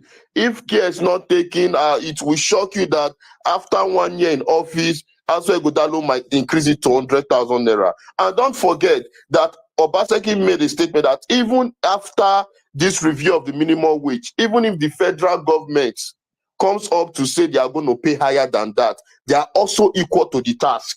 But it's a shame that the federal government is probably giving out, or probably they are trying to pay 48,000 naira as minimum wage. So kudos to Asue Ighodalo, Obaseki, and the economic team. Now, coming down to security, I will tell you for a fact that in terms of our security architecture in Edo State here, Obaseki has done a lot, especially with this trying to reform the local vigilante into the police force. So I think they have been able to do so much in Edo State. And for a very long time, there are some kind of news we no longer hear around, and that is courtesy of this present administration. And like I will always say, Asue Ighodalo is also part of this team that is making all of this to work out. So him coming in, bringing his own experience and what he has had in his own private life, I think it's going to be a very wonderful one for us. And I will tell you for a fact, among all the candidates in all political parties, there is no one that comes close to this man. No single one that comes close. And when we talk about, I think we also have the last one about our civil service reform. My brothers and sisters, the last speaker have said it all. The civil service in Edo State is the best in Nigeria. The civil service, as in when it comes to the welfare of our civil servants, it is the best in Nigeria. You are in Edo State where you receive 13 months salary in a calendar of 12 months. You are being paid 13 months. Your working condition, when you go to the environment in which your uncles, your fathers, your brothers, your sister, you will notice that it is far different from what other states are witnessing. And that is courtesy of this present administration. And I will tell you for a fact that Asue Ighodalo is going to improve the welfare of our civil service. I'm very, very sure of that. So if he has been able to put his own inputs into this administration, then imagine what he's going to do when he's at the apex seat. And I will tell you for a fact that based on his antecedents in the private sector, small-scale business owner, SME, will not even be finding it difficult to be able to attain some certain kind of loans to put into their business. So I think it's a win-win for Edo State. And I will tell you for a fact that people are supporting Asue Ighodalo based on the performance on this present administration. And I pray God willing that on the 21st of September 2024, Asue Ighodalo is going to be the governor of Edo State. Thank you very much. Thank you very much, Dan. People like this man who see this sweet talks. Everybody they talk about this man. Che, they say when you get product way good, you no need to sell sell too much. Just put them for streets there. They will come buy them, rush them. And see as they rush them to everywhere where you go. You understand? So I'm gonna move on to your relevance. Is it your relevance? Yeah, your relevant hinge man. You have the mic for another 2 minutes. Thank you. All right, thank you very much for the opportunity. Can you guys hear me? Yes, we can hear you, sir. My name is Philip Ogola. So I'll say Obomeda, that's my good name. So I have two questions, right? Can Aswe Ighodalo do it? I have just two questions. Number one, I will just play a template set on ground. Can Aswe Ighodalo revamp the education sector of the state? Right. We all see what's going on in the country. Education is becoming an eyesore compared to what we've always known. I feel like there is a need for a dedicated effort to improve on the education, especially in those states that I know very well. Can Aswe Ighodalo revamp the education sector, and that goes to giving a culture of learning and also infrastructure. I would like to hear someone give me answers to that.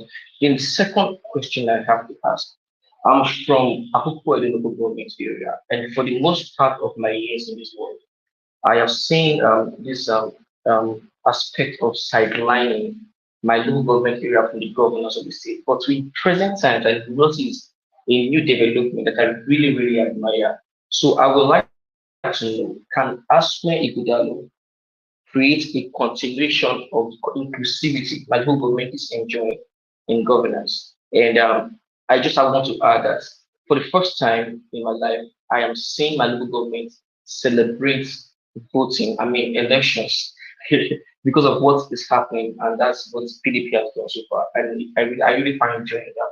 So I want to know what's Aswe Ighodalo plans for inclusivity of my people. It's something that I would find very personal. Thank you very much. Thank you very much. You're relevant, Inge man. Wow, that was like lovely but short, right? That was a very good submission from you. And oh, my Oga just joined us now. Oga, feel good. You're welcome. You're welcome. And if I give you mic now, you go through everywhere, scatter. But before then, let's quickly hear from Omo. Omo again, please. I'm going to give you 2 minutes. Then we'll go to Michael. Then back to feel good. Yes, I want Michael to come on board. Okay, Michael, go on. Michael, go on. After Michael, you have feel good. Okay, thank you once again for this opportunity. I just want to quickly respond to the question that your relevance asked. He asked two questions, very important question. Education and inclusivity in governance. You agree with me that education is the bedrock of the sustainability of any society and is of course very important in our day-to-day interaction. Before I just give a brief, I just want to be done in less than 1 minute. Before I give a brief, let me say something that Asue Ighodalo shared on the 13th of December 2023, even before all of this came on board. He said, I'm reading directly from him, to build a prosperous society that protects and provides for the most vulnerable, we must build an educated population. I commit to this. I commit to this. When we provide quality education, all of our children in Edo, for all our children in Edo State, they will change the world. By the virtue of that statement, you agree with me that this is a man who values education. And each time that he speaks, he's always grateful to his parents for giving him that education. So he understands what it means to be educated. For somebody to have gone even up to a PhD level and attain these educational heights, he understands the importance of education in developing a nation, in developing a country. And you also look at what Obaseki has done. In fact, early last year, Lagos State government sent a delegation to Edo State to come and learn what Obaseki has done with Edo Best. The Edo Best, the operational activity of the policy called Edo Best is first, the reintegration of indigent students in the society. That is one. Reconstruction of primary schools to meet, the normal standard, retraining of students. Hope you are aware, your relevance, that in Edo State, it is a crime for a child that is of school age to be roaming about the streets, during school activities. Their parents will be arrested and they will be fined. As I speak to you in Edo State, it is a crime for any child that is of school age not to be in school. And these are the policies that I know that Obaseki, that Asue Ighodalo, somebody who values education, will continue and also, bring. And look at his team. I say we should pay attention to little and tiny things. Look at his team. You see that he's surrounded with people who can bring intellectual value on board, those who are educated, and his concept of education is not formal. I've heard him speak about this, when he talks about mentorship of young people. He advocates for formal and informal informal types of education. So I believe, of course, it's going to improve on education. And on the issue of inclusivity, you also agree that in the Obaseki administration, the people of Akoko Edo have been eating good, in quotes. Is it enough? No. Can they do more? Yes. Will Asue Ighodalo contribute meaningfully to the development of Akoko Edo? Not just Akoko Edo, but every strata of society, building a society where no part is left behind. That's why we keep speaking about justice, equity, and what we call JEF. So all of these things, sir?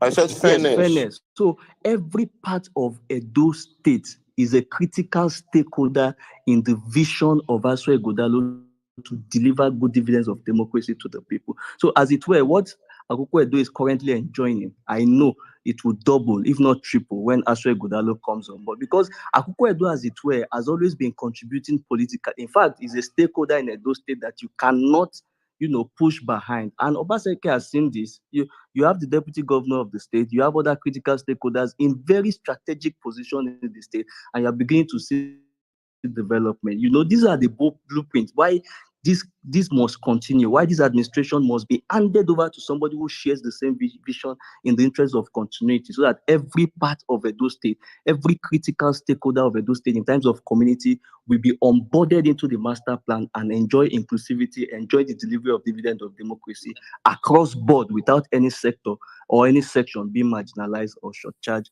in the affairs of governance. Thank you, guys. All right, Michael Lee. We will make you official spokesperson of Asue Ighodalo campaign for this space. Anyway, before we feel good, before we go there, right?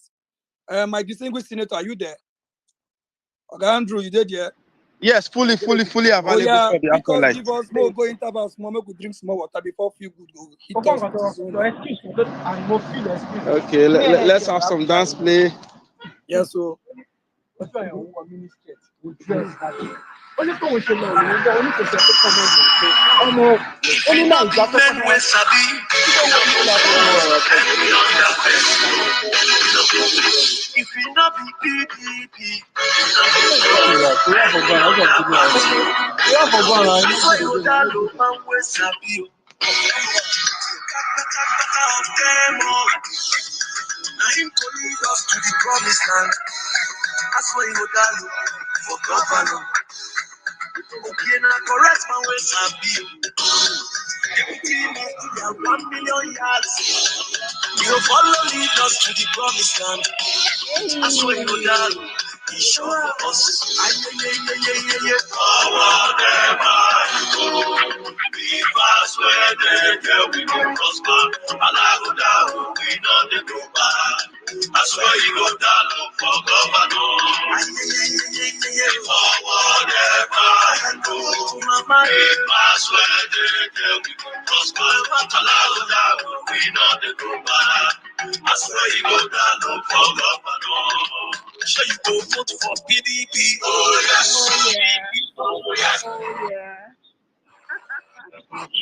oh yes, so we are all voting PDP. We are voting Yes, who? yes, Asue so Ighodalo, the man yes, wey waiting, the so man wey sabi and him go do We am. we are voting for light. We are Yes, voting so for light. We don't want darkness. Abi? We don't want darkness of any shade. yes, so Because one light to when someone is sick, please, who do you take to the doctor? When you're sick, do you go to a vaccinizer or do you go to a doctor? You go go to a to a medical doctor. doctor. Of course. So Asue Ighodalo now waiting Edo State need. Make Yes, una so no miss am o. If una miss am, hey God, you no go good though. we know they Make una miss no this miss one. Na sure Asue. bet. Na sure bet. we can't even try it. We can't afford to miss it. Na sure bet with this one. He's a All man right, whose time has come. let's go to feel good. Feel good. You have may I ask my guy at the top? I'll give you 4 minutes. Feel good, are you there? Yeah, I'm here. Good evening, everybody. I had to even switch off my gen so I can contribute because the gen was really disturbing. Yeah, good evening, everybody. Nice to be here in the midst of like minds that are supporting good things, not people that are supporting someone that will not talk to them, so not keeping malice with them. But in the real fact of it, is a shame to even speak because anytime open his mouth now, rubbish, now they come out from inside. But that's the person that's supposed to punish Edo State with, because you can't tell me they're presenting that kind of thing to you. They are punishing you with it. That's punishment. The fact say I detest, no mean say me I drink gutter water. That's what that candidate be. But then we don't dwell on things that are not important. They are important in the grand scheme of things. Let's talk about the man of the moment, Asue Ighodalo. So I've heard a lot of things so far. I think we miss even when somebody is too good, you get confused about to describe the person. No, you take 5 blind men to go and see an elephant. They will touch one side. I will say, oh, it looks like a rope when it touches the tail. Another touches the trunk. Oh, it looks like a trumpet. Another touches the leg. So, oh, it looks like timber wood. So many things to talk about Asue Ighodalo. Too many things. Is it from philanthropy? Is it his corporate life? Is it how he started something that's become one of the best in Nigeria today? Love him. Is it how he has contributed to people's life individually outside of his charitable thing? Is his contribution to his own personal family? Is it his contribution to the government? No, it can go on and on and on. Then you not talk about the government that wants to take over from the Obaseki government again. I want to consolidate on, hopefully consolidate on it. So there are so many things to talk about, so many things. But let me talk about the ones that some people have not spoken about. Let's talk about Edo State itself as it is currently. Edo State gets revenue roughly about from the government, from the federal government allocation, they get roughly about 7.5 billion. Of that 7.5 billion, about 5.7 billion goes for salaries and other recurrent expenditures. So they have roughly about 1.8 left. That 1.8 billion is roughly about $1.2 million. Now imagine what your state has to spend on infrastructure from federal allocation, just $1.2 million. $1.2 million. Yeah, that's where the Edo State is right now. But when you look at the state doesn't look like a state that's spending 1.2 million dollars on the infrastructure every month. I mean, every month, yeah. You see a lot of infrastructure going on. You see a state that is resilient against their challenges, they are resilient. That shows that there's a particular government there that knows how to get things done. You see, it's not a matter of what they give you. It's a matter of what did you do with what you got. Some people in their state right now, if they're in that situation, their state is going to collapse. Yeah, the way the Kaduna governor crying that, oh, the gets allocation of roughly about 10 billion, but now it's getting 7 billion because his predecessor left debt for him, blah, blah, blah, blah, blah, blah, blah. Nobody has it easy. But despite the turmoil, you still see your Obaseki, you never hear one that pensioners are old. You never hear that, oh, it's supposed to pay civil servant 21st. Instead, they pay them 28th. It pays us and when. You never hear that, oh, this particular contractor is owing them money somewhere. It doesn't do all of that. And yet the state has a very strong financial sound and standing. That's what happens when you have a technocrats in government. This, if you listen to Obaseki's interview, I read this interview, I think the one he did yesterday that was pushed out recently by Zadi of Benin. You know that you are talking about somebody that knows what he's doing. He literally said the reason we can pay these salaries and do all these things is because we have reduced our burden as a government. We have shared some weight on some things that are unimportant. Before, NSS was not a digitalized civil service. You have to invest in that infrastructure first. That infrastructure invested in by making Edo State civil service digitized has now resulted in this civil service now operating efficiently with less funds required to run it. Now they cannot channel that money spent on paper, on Bibles, on so many furniture. You cannot just channel everything into other things that are important, like salaries and the rest. That's how a technocrat thinks. That's a technical thing. But if you're dealing with someone that doesn't have any new ideas in his head, you're thinking about to tax people to get to increase revenue. But a technical knows how to shed weight, how to innovate their way out of problems. Look at the land reforms in Edo States. You don't hear of land disputes in court again in Edo State. Nobody really does. As at before the land reforms happened, the Commissioner for Land said they have more than 3,000 cases in courts, in different courts in Edo State there. 3,000. This one will sell out to this one. We sell like 20 people. We had this thing we call CDS then in Edo State then. Even the Oba Benin had to at some point and disband them. They will sell one land to 20 people. And if you know Edo State very well, Edo State in the family of 6, like 2 or 3 of them are abroad. They are abroad. These people could not invest in Edo State because you send money to people to buy land for you. They will know that they're stealing money. They buy land, but it's flying out tomorrow that somebody has come and claim the land that's not their own, it's their own, they bought it first. And then you carry yourself to court. So investment in the real estate sector was seriously struggling then before these reforms in land happened. Now, before you buy land, you will go to Edo GIS, go and confirm, who do you know of this land? Okay, now you get the land. Now you want to sell land to me, you can confirm both of them. Before you pay, and right there, you do transfer of this thing. And when you have CFO, your CFO is ready, you don't go to the go and start lobbying for CFO in Edo GIS. They'll send you a text. The CFO is ready, come and pick it. You don't start paying somebody that knows someone, you don't know anybody there.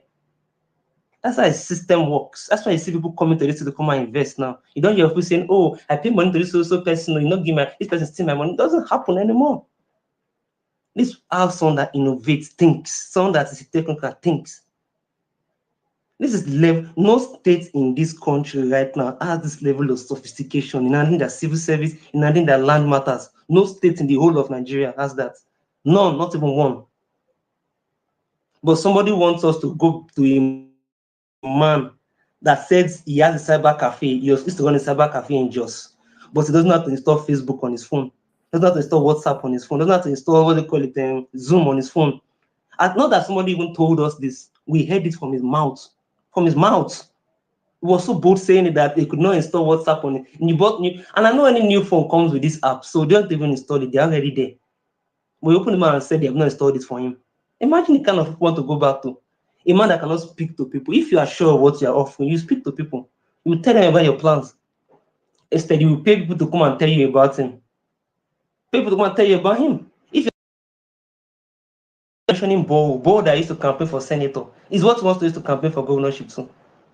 Not new ideas. They can't even see, you can't even catch him trying to make sense. Anytime you catch him open his mouth, you know you're about to hear rubbish. You're about to be either just you're about to be entertained, not educated, just entertained. That's exactly the kind of person done. And that's why they keep padding him, keep hiding him, keep micromanaging him. So he doesn't get exposed to Edo light. But we're smarter than that. We know where we are coming from. Since the days of Oshomole and Edo State was good governance. We are going to continue on that path. Nobody, because of politics, will drag us back. Obaseki has done very well. Very, very well. He might have not gotten the right man. Another place we don't talk about again is sports. Edo State Insurance of Benin, they were in Division 4, so I can't recall again. The club was dead. The club that used to be proud of Nigeria before was dead. Obaseki resuscitated this particular club. Obaseki and Asue Ighodalo. Asue Ighodalo then was the chairman of Sterling Bank. He was one that provided fund there for Insurance of Benin. Go and look at Insurance of Benin this year. You see Sterling Bank in front of their jersey. Because Asue Ighodalo then that sponsored the Insurance of Benin so they can be able to come up. And Obaseki built a stadium for them, brand new stadium for them. And they are doing well for themselves now. Nobody talks about that. But they want to talk about all the problems of Edo State, not mention the ones that we've gotten right. Is there a state that don't have problems? Okay, the state has problems. How will you solve the problems? You tell us what are the current government and vote us in. Don't tell us what innovations you want to bring. Listen to Asue Ighodalo talk. He doesn't just tell you I will do something. He tells you how he will do it. Oh, we're going to solve the issue of bad roads in the country and bad roads in the state. Okay, no, this federal road, I think we're going to work with the federal government to concession them. We're going to create creative financing. We tell there's $17 trillion somewhere that can tap from if you do the right things to fund infrastructure in the state. It's talking about diaspora remittances. I'm going to get a diaspora bond from a dollar to fund infrastructure in the state. This is a man that has a plan. But this thing is what's to call it? This fellow contestant don't even want to talk. Ask them what will you do? I will do good. Is this something a primary 2 person can answer? I will do good. And the school is not good, I will do it. And at my school, I will press all kinds of childish, dead brain stuff that I just have to sell to Edolites. Edolites, open your eyes. The reality of Nigeria now is that the federal government is messed up. It's messed up. And the inefficiency of the federal government has trickled down to the states. The federal government is devaluing the currency very badly. And what that means is that states are going to struggle. They're going to, because the more they devalue the currency, the more expensive cost of living becomes, the more workers are going to agitate for increase in their pay. Still going to struggle against the federal government fiscal policy. If you don't have a technocrat in place, you will suffer. Kogi State is suffering it right now. We saw that in these other states. Yobe states, they are suffering it. In fact, Borno State is suffering it. Their governor there is a professor, and is paying a teacher 7,500. Is that what you want the state to become? So Kogi State is suffering it. The government cannot even speak English. They hide that man. He cannot speak English. You can't catch them as speaking English. So many, even within the South there, I don't want to mention names of states, but within the South, the states are suffering. Their civil servants are going through it. Some states cannot even pay the minimum wage. The first minimum wage that Buhari signed into law. That is one. So I say Buhari. Jonathan signed into law in 2012, 18,000. They can't pay it now. They're struggling to pay it. Kogi State has not paid minimum wage for the past 10 years. They have not paid minimum wage. So if you want your state to continue the progressive path it is going, you know what to do. Don't give your state to people that will come and deceive you. This man that they're selling to you, ask him, what will you do? Interrogate the way he thinks. If you see that this, I beg, not go follow them on Miss Road. Send that person with this, person will not ask question behind the Miss Road. This one not go let me ask a question, but he won't show you road. Now loss you go loss. You not go loss, but now you go loss because you not saying to go anywhere, but you go follow and loss. You understand? So my dear Edolites, Edo State right now is on the path of progress. We are currently implementing an advanced plan that involves industrialization. Industries are coming in. Obaseki right now in Edo North is building an industrial hub. That industrial hub will be powered by an independent power plant that is going to be completed in 3 months' time. 25 megawatts independent power plant just for those industries that will be coming up in that industrial hub. This is a government that thinks.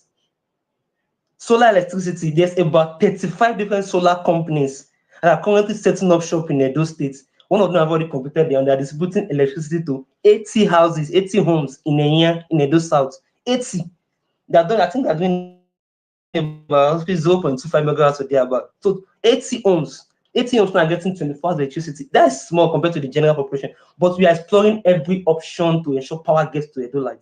There's one that is doing 1 megawatt, they'll power 1,500 homes. Different investments in solar across the states.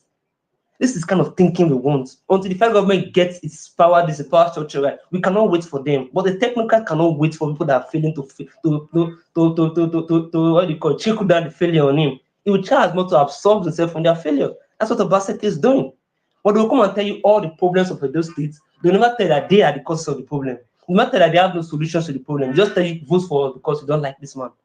If you are the one that Obaseki do to you, they say Obaseki did not share money. We have seen them on videos complaining Obaseki did not share money to them. Money that's meant for the state, share it to you. Instead of developing the state, you will feeding godfathers up and down. Ask them what exactly the Obaseki do to you. Ask them. No, ask them. Let them give you one tangible reason why they are not opposing Obaseki. You see that because this man just, if he just doesn't want to share money to them, it's not the kind of person that's not expensive. That's why today they cannot accuse him of one single listen of corruption. They can't say, oh, this contract was overinflated. Oh, this particular person give money to the contract, not do it. They can't accuse him of that. Our port right now is going to cost, they're going to start constructing later in this year because the investor that's meant to invest, I think roughly about $400 million into that, are going to seek for fund. Once it gets the fund, now Edo State Port is coming up. Akwa Ibom are doing their port. I'm not talking down Akwa Ibom or anything because the government that's fully funding that one. They have the money to fund it. They have been on their port for almost 8 years now. The time of June, I think 10 years now, they have been on their port, Ibom port. Edo State wants to implement their own port, and they are shouting that, oh, Obaseki promised us port, not give us. I think this is to do port. If this is to do port, go do them now. Which APC state has done port success? Apart from Lagos State, that's 10 times richer than Edo State. Did Lekki Deep Sea Port. And that Lekki Deep Sea Port took them 12 years to complete. But Obaseki is telling you in 4 years' time, if you get the right fund, you can finish this port in so time. And I don't give him a chance. If you say, oh, he failed, I still say easy. Sapele and Bini Road. That road will cost you 210 billion naira to construct. And the State budget is 375 billion naira. When you remove the current loan, that takes roughly about 200 and something billion. But they will say Obaseki did not do the road, is a failure, You should carry all the money in the budget that is to do one road, Abi. But Obaseki is a smart man. He has looked for alternative funding. They are currently this one the concession, and they're going to what? They're going to concession that will be there in a concessional agreement. When is it to pay for it? Because I don't see no government to do that road. A federal government that have the road is not ready to do it. So they are working with the federal government to get the concessionaire to do that road, and the rest of people will pay for it as far as they are using the road, will pay for it. I don't know why you have just paying for the road if the road is in good condition. And it even comes with some perks when you're concessionaire, it comes with some perks. For example, your motor spoil, they help you to leave for free. Your motor get issues, they help you fix your tire. Even security, provide security on the road. So Fulani can never put on the road that is too because there will be security there. Because nobody use the road, because she now don't make his money back. So let us work with a government that is technocrats, that are technical driven, not a government that is full of politicians that have achieved nothing in their life. All they know in their life. Look at their CV. I was a special assistant to this person. I work under this particular leader, that nothing to write them about. Empty people, blockheads. Your mates are talking to market women, talking to academia, talking to the youth. You go snap picture inside water. You dey follow my water drag body. I don't know for now, and that's the kind of person you people want to this. Some people want to bring as governor. So please, we have to work extra hard to ensure this calamity APC is selling don't fall on Edo State. It must not happen to Edo State. APC has never, I will prevent for check me. They have never taken over the affairs of the state from another party and improved that state. It has never happened before. They took over from PDP in Kogi State. Where's Kogi State today? They took over from PDP in Cross River State. Where's Cross River State today? They took over from PDP in this what is the name of this state? Ebonyi State. Is the Ebonyi State government to write them about? Took over from PDP in this in Imo State. What else happened to Imo State today? Ondo State. Took over from PDP in what of this? They don't improve anything. They will mess it up, make it so bad that you'll be begging them to leave to leave power for you. But they will not, and first to remove them. He said to give the monkey the cup of water, that's not the problem. To collect the cup is the problem. To put your hand inside your mouth is not a problem. To remove your hand full, that's the problem because your hand will half, you go half arm. Even if you collect your hand back, no collect complete hand again. Don't handicap you. That's the situation with APC. No matter how underperforming your government is, APC is never the solution. At the federal level, they are failed. At the state level, they are failing. You can't say this is APC government that's performing excellently. All of them are just completely backward. It's top to bottom with them. We have managed to get ourselves away from APC calamity. Let's not find a way to find ourselves back there again. When we start willing and gnashing teeth. Our civil servants are happy. Investors are coming to the state in June. We haven't having industrial hubs for the first time in a long time, having industrial hubs. Industries that were comatose before are coming back up. And there are so many of them that have been that have been outlined. They're going to do research on them. They're going to do profitable studies on them. After to resuscitate them, then they sell to investors. Or going to resuscitate it and sell some of it as shares, and sell shares of some of them. We are working on bringing all of them back. The industrial revolution is on, and the industrial revolution can only be midwifed by technocrats. Somebody that has been in the industry, someone that knows how to run a business, someone that when they tell him this, then knows, okay, this is where you're going to go. This one can work. This one cannot work. You can know the best solution to the situation. So I say, okay, this company has come at us for a while, but this, that. So no, let's stop doing like this. Let's stop doing like this because he has been there before.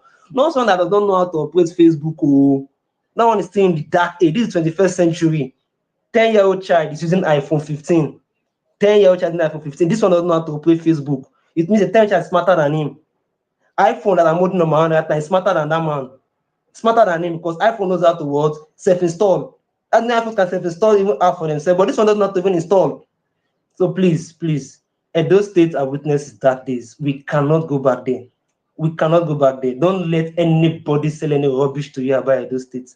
Edo State is in a forward trajectory, and we are going to continue that trajectory. That's where Godalo. Thank you very much. Thank you very much. Figo, I'm not saying when you start to stop now, Wala. We don't talk forward ever. We are not going backwards. We are not going back to the days where one illiterate youth leader will stand in the streets of Benin. They are making billions while putting the people into hardship. We're not going back there anymore. We're not going back to someone who cannot. He accused somebody that the person cannot speak Ishan, but he too cannot even speak the general language of English. Is it not? Not be you be that. Eh? In fact, and we have another one. Where sit down for national TV, sit down, say we go send the citizens of Edo, people of Edo abroad to go and be doing house help so that the children of the people in the diaspora can be able to speak the language.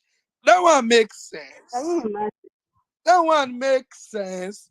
And we can't see man where they tell us, say, I believe in the youths. I believe in our talents. I believe in our resources, both human and every kind of resources. I know how to make Edo work.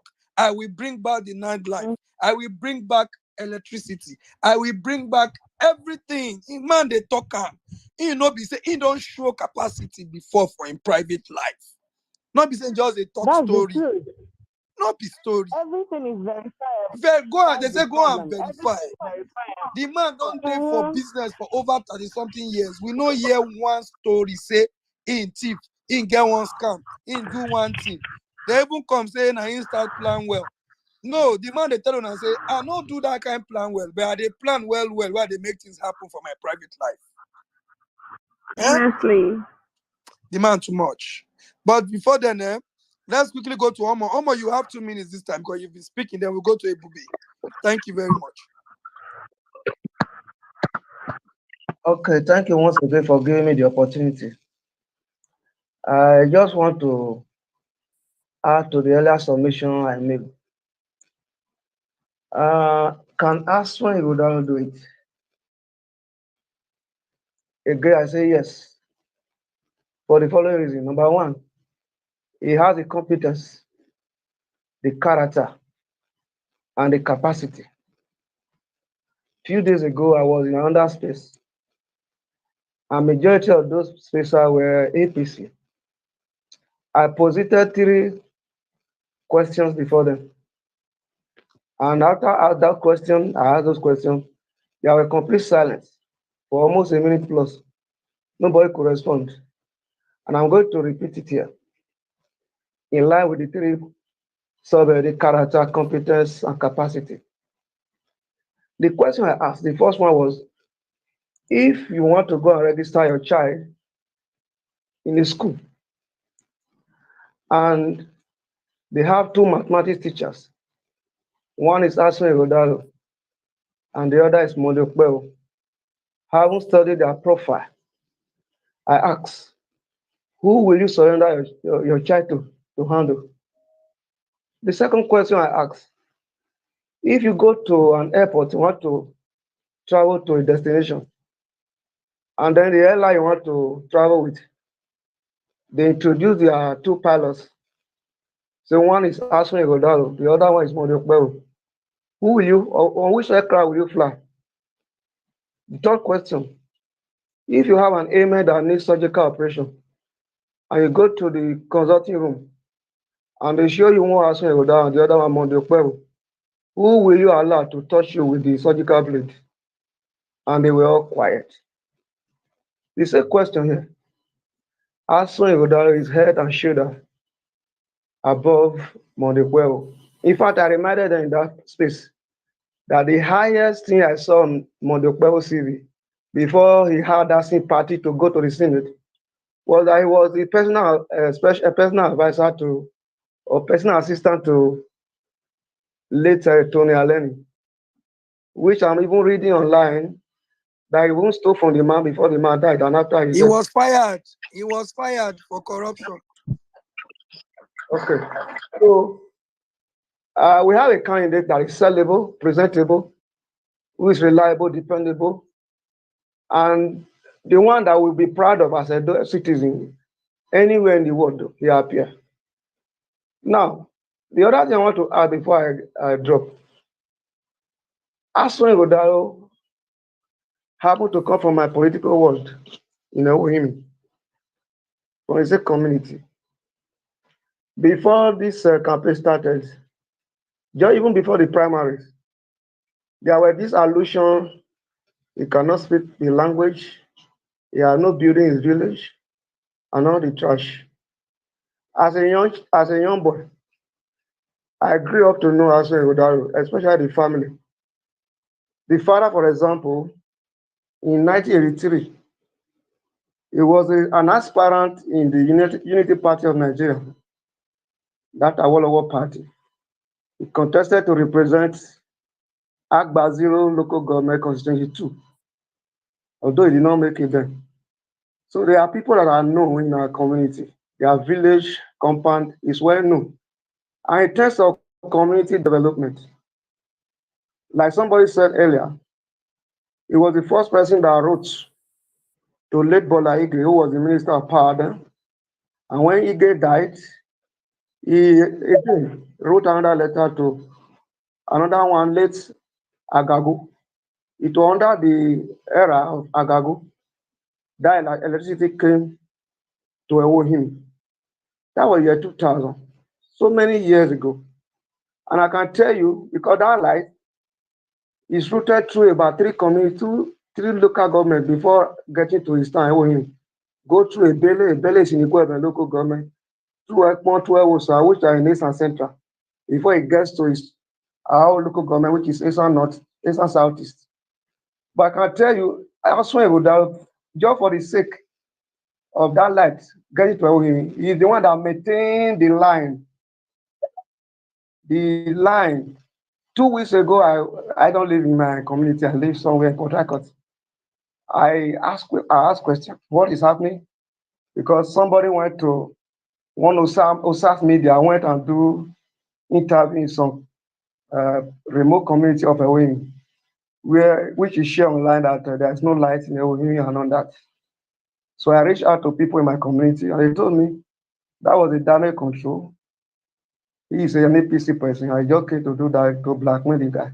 And incidentally, that was the same time Asue Ighodalo engaged so many people to go and clear the line, because the line that through which that light came to him from Ebele, Ewosa, Ekmo, is clogged by these trees, bamboo, and all that. It's a distance of those who are familiar with that terrain, 3 local governments. He employed labor, motor to go and cut down the trees, mango, along the tension line. So even the equipment and the facility, he broke down transformers, the cable. He's using his money to refurbish it. I was at home Easter with Asue and other group, because that very day, on the 30th of March, that was the coronation of our king. All of us were in the village. I traveled home.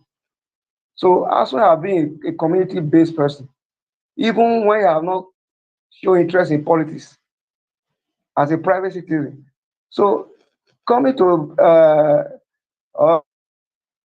I think he will take it to higher light. He's going to carry every community the way I carry his own personal community along.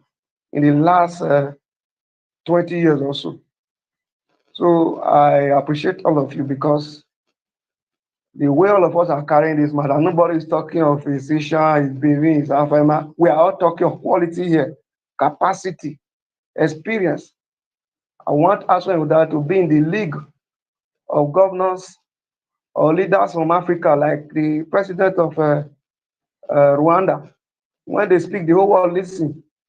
Not somebody that will go for international conference will go and hide under a table until that conference is over. He will not show up. So we'll be very proud to have him as our governor. I will be the face of Edo State going forward. God bless you.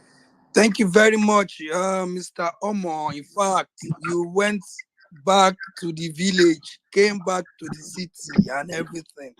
You see, one thing I love Asue Ighodalo for is his ability to just say what he wants to do, sell his ideas without any insult. Issue-based campaigns.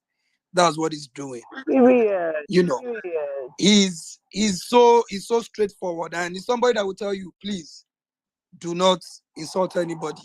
Just throw out the facts out there, and let's just do what we are doing. I love that man for that. You know, but at the other side, the only thing they have, propaganda, insults, and all that. Come and tell us what you want to do. We don't know. Come and tell us what you've done before. We don't know. The only thing we know is that one of them wrote WAEC at the age of 38.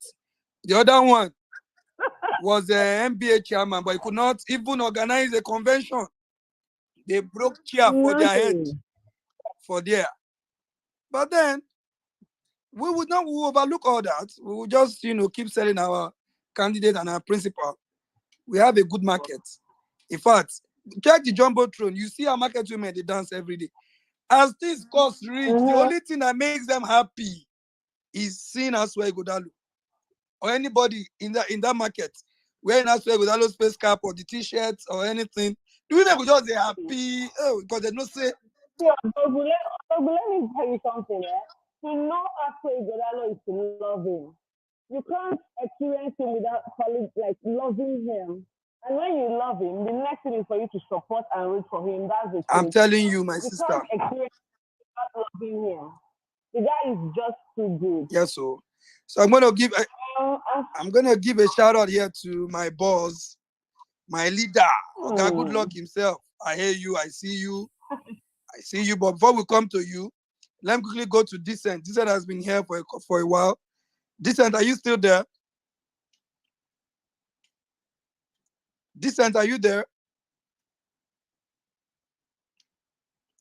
Decent is not there. So let's go to Ebube. Ebube, you have the mic for 2 minutes.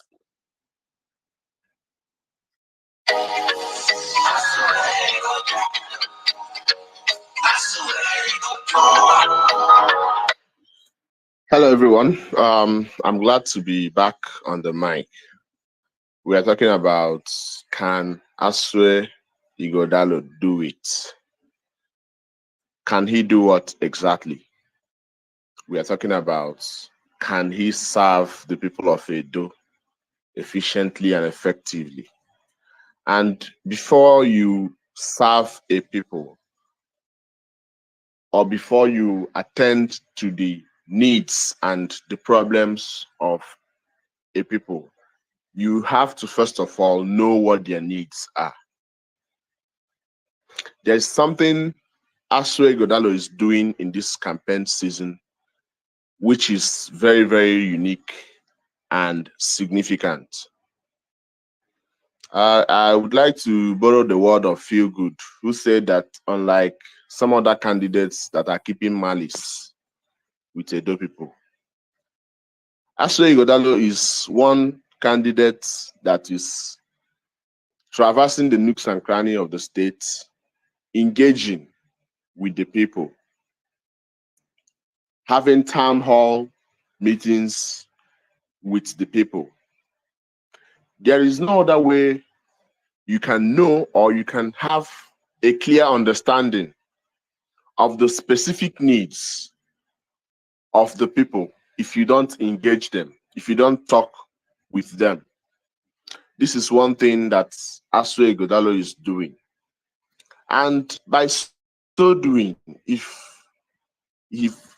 of which of course I know he will continue in this line even when he becomes the governor. This will help him to tailor his policies to the specific needs of because if you don't know their specific needs, you won't be able to tailor government policies to attend to those specific needs. That is one thing Asue Ighodalo is doing. Edo State cannot afford to go back to the situation where majority of the states in Nigeria, they hear from their governors maybe once or twice a year, maybe on Independence Day and then on New Year Day, when the governors will come and read from a script that they didn't write. This is the situation in so many states in Nigeria, and that makes it very impossible for that leader or the governor to know what the needs of the people are. And this happens majorly in APC governed states. Just like someone highlighted here earlier before now, you look at the states being governed by APC today, it is nothing to write home about. There is a complete disconnect between the people and their governors. But Asue Ighodalo is doing something very different and unique. He is engaging the people in town hall meetings. And not just that, there's one thing that also caught my attention that Asue Ighodalo is doing. This is someone in our political environment. For the first time, you are seeing a governorship candidate that also goes to social media to read engagements from the people, to answer questions. One may say that that was just for video or for paparazzi. But then, how many people or how many of your politicians are doing those paparazzi? Is it the people that are saying that they cannot install Facebook or WhatsApp in their phones? Are they the ones that you are expecting to have or to read constructive social media engagements? Because in a situation where it becomes challenging to engage physically, because just like someone rightly pointed out, a lot of people in Edo are in the diaspora. And if you listen to how Asue Ighodalo keeps hammering on diaspora remittance, this simply means that when he becomes governor, which he will by the grace of God, he is going to have a lot of interactions with people in the diaspora. And it is not all the time that he will have to travel to. How many countries can he travel to in a year? Maybe on the average, 5 to 10.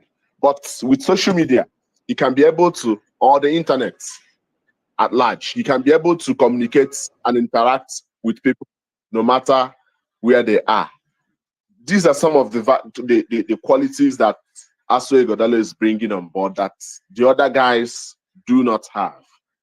The other one is trying to be a skit maker, and the other one, the wannabe Shakira, is just trying to copy whatever he sees Asue Ighodalo do. But you know one thing, if you are copying someone, you can never do it the way they will. So I will yield the mic for now. My conclusion is that Asue Ighodalo has these traits bringing on board. He's going to be able to engage with people and know their specific needs, and then know how to tailor the government policies to address them. Thank you.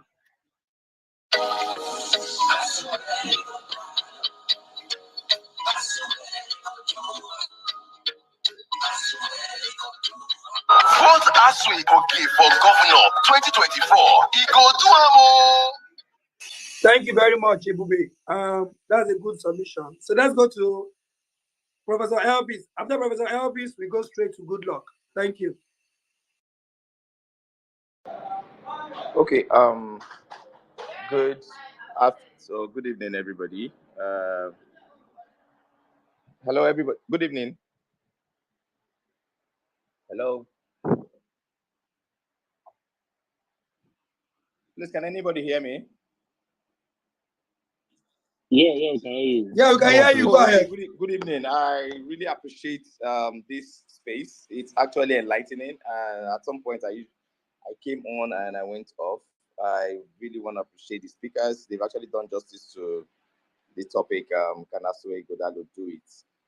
I'm actually from Edo State, Edo Central precisely. And with the situation of things, the election in itself is just more like just few months away, and it is really not as tough as people imagine.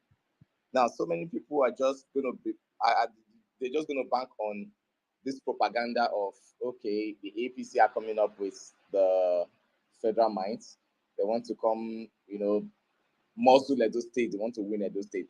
But I tend to ask them a very simple question, which is, are Nigerians or are Edolites better off now than we were 8 years ago when the APC took over power at the national? And these are questions that we actually need to sit down to ask ourselves. And some of the people actually spoke with regards to the election taking place in Edo State. I basically tend to ask them this question, which is, are you better off now than you were 8 years ago? And so many people still come up to campaign for APC, telling the world, oh, okay, APC has a candidate who is calm and all that. He wants to come play the Tinubu kind of politics. This is not actually what we want right now in Edo States.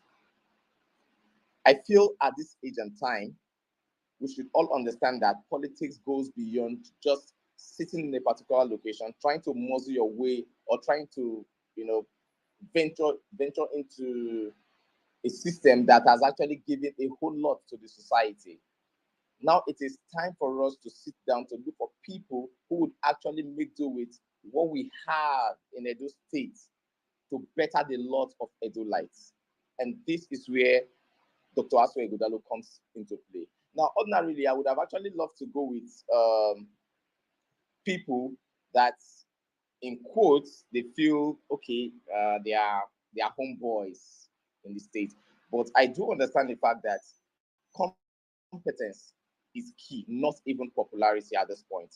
If we are to campaign based on competence, then definitely Asue Ighodalo actually has that and would actually do more than expected in Edo State, considering where he's coming from. Now, if you look at the resume of the other candidates, I would actually say they are actually no match for Asue Ighodalo at this point. But APC and the Labour Party might want to play a fast one by way of coming up with propaganda. They actually don't have anything to campaign with. So it beholds my imagination sometimes when I sit down to understand that so many people will still, get to campaign for the APC when at the national level they have failed woefully. It's unimaginable, seriously. But for that of the Labour Party, I just feel they are just contesting for contesting's sake. If you notice what has actually happened to Olumide Akpata, trust me, his vibe with regards to his campaigns has actually gone down compared to when he actually started. So many people who were in support of him has actually realized the fact that Edo State is strong with regards to the issue of zoning. And we cannot at this point shy away from that particular fact. Not at this point. We still need to stick to this particular issue of zoning so that Edolites would understand that in the aftermath of a particular senatorial district, power shift to the next senatorial district. This in itself would create this togetherness and oneness in Edo State, which we have always had. There is nobody looking at Asue Ighodalo right now as, oh, okay, he's from Edo Central, that's why we are voting him. No, they are even talking about his competence. Nobody's even looking at what's his name, the APC guy. that okay, he's from Edo Central. No, they are looking at his incompetence. That's what they're saying. So these are some of the issues. Asue Ighodalo, in my own little opinion, in fact, when I looked at the way and manner people analyze things with regards to this Edo election, I just told them one thing. I said, I can't be in a state and be ruled by somebody who, in quote, his educational qualification is questionable, number one. His personality in itself is nothing to write home about. I can't be proud of saying, oh, that is my governor. Is that the kind of person I want to, to rule me? You can't put an Asue Ighodalo and put a Monday Okpebholo on the same pedestal and you expect people to choose an Okpebholo ahead of an Ighodalo. No, it's not done. Are you going to tell Nigerians generally that Monday Okpebholo is the best hands that they're bringing that Edo Central can produce when an Asue Ighodalo is there? So these are some of the issues. I do not want to bank too much. I don't want to dwell so much on what people are saying. Now, the solution to some of these analysis is very simple. We are sticking with an individual we can be proud of to say, that is my governor. There are some states today that some people are not even proud of their governor, not because the person is not okay, but they just feel, come on, look at other state governors. They're doing a whole lot. They're doing more than enough. So why can't we replicate such in our states? So going by everything, I would actually just lead with my brothers in Edo States, especially in fact, my brothers in Edo State, especially. One of the speakers actually made mention of the fact that Asue Ighodalo is not just a gubernatorial or a governorship material. He is more of a presidential material, and this is what Nigeria needs. Have you heard him speak? When you hear him speak, you'll be like, oh God, these are the kind of people Nigeria needs. He has the wherewithal. He has the international connect. So why won't we support such a man to, take our states to the next level? Look at what has happened in Edo State today. So many people are like, no, Obaseki did not do road. Obaseki did not do that. And do you consider the human capital development in Edo State right now? For the next 10 years, Edo State will be self-sufficient with regards to the IGR. It is actually bringing it to the state right now. Look at so many major companies in Edo State right now, which has actually not been like that. These were done by creative genius of people who actually want the best of the state, and you feel at this stage we should give our state back to the people who has actually dragged Nigeria back 20 years behind civilization. No, come on, these are some of the things we are actually saying.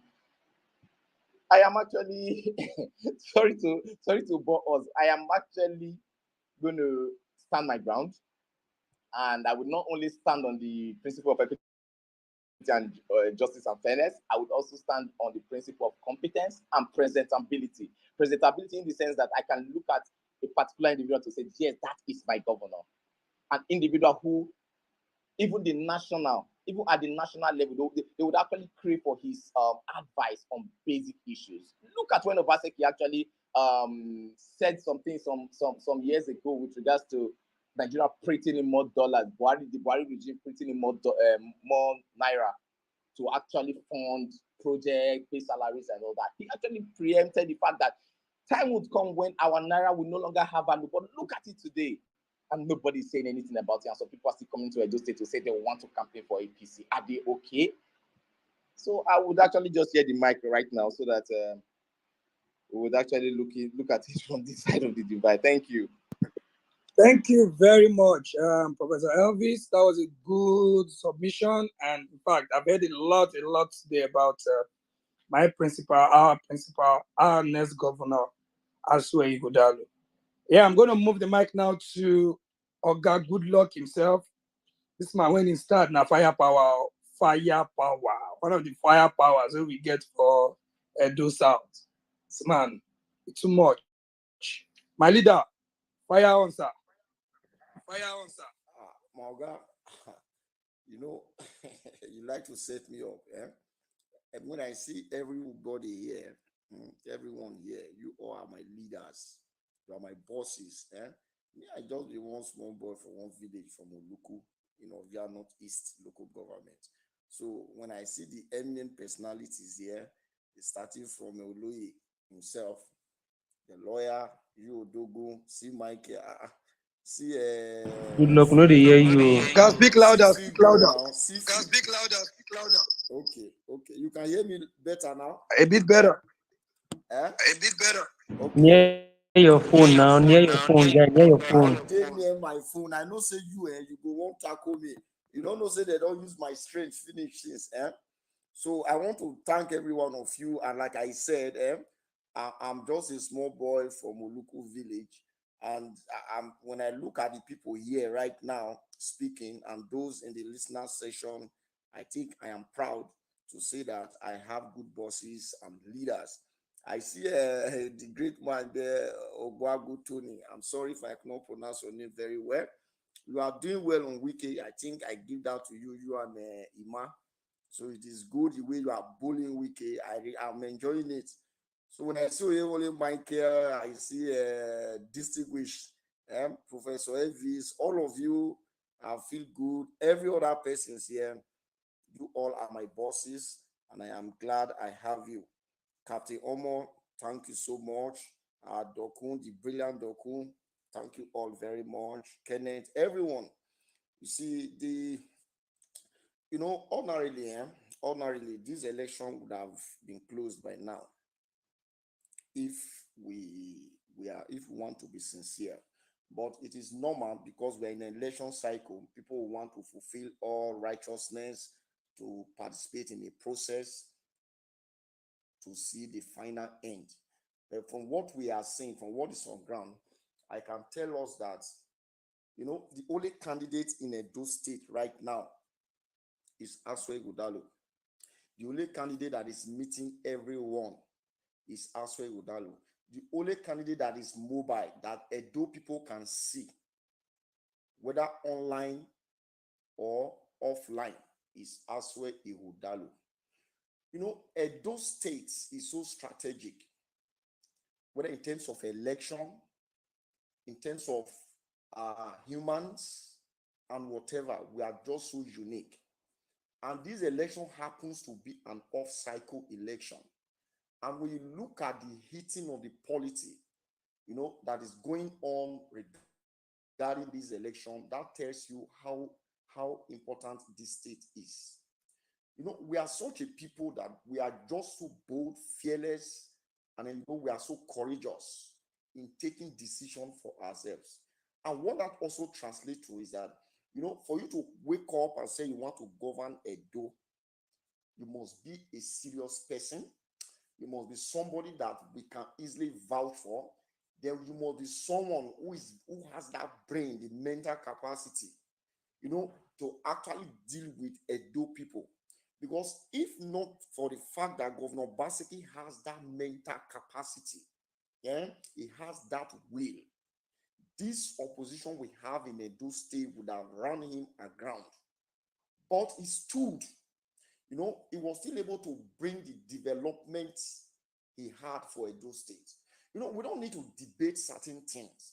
If as of today, this is the month of May, and today is 18th, INEC lift campaign or bans on campaign activities since last month, going to a month now. That not even a cap, just a cap or a shirt from those that said they are contesting election with Asue Ighodalo. Not even a cap, not even a wristband, nothing. Even their presence, you can't see them. For Akpata Olumide, the only day you will see him is when he goes to a party, to a function. That's only when you know that these guys, they are in the race. But we understand their plans. We know why they are there. APC, even the federal might, they were banking on. For you to use federal might to rig election, you also have to find out what the mood of the people is. You go and find out what is obtainable.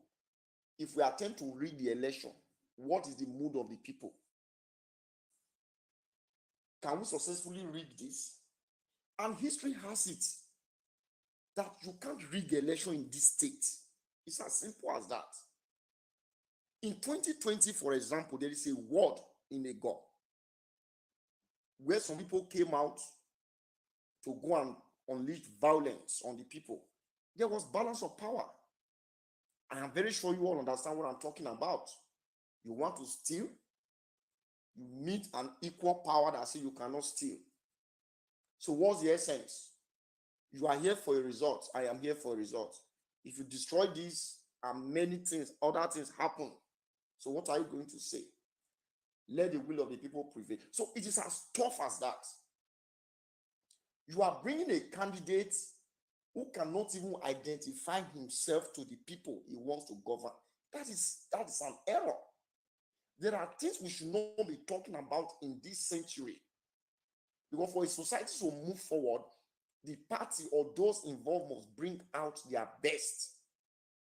And that is where we find ourselves. And I look at Asue Ighodalo. Sometimes he asks me some questions, I tell him, and another time I look at him very well. If you look at him on the day we did primaries, that he won that primaries at the stadium, he was almost crying.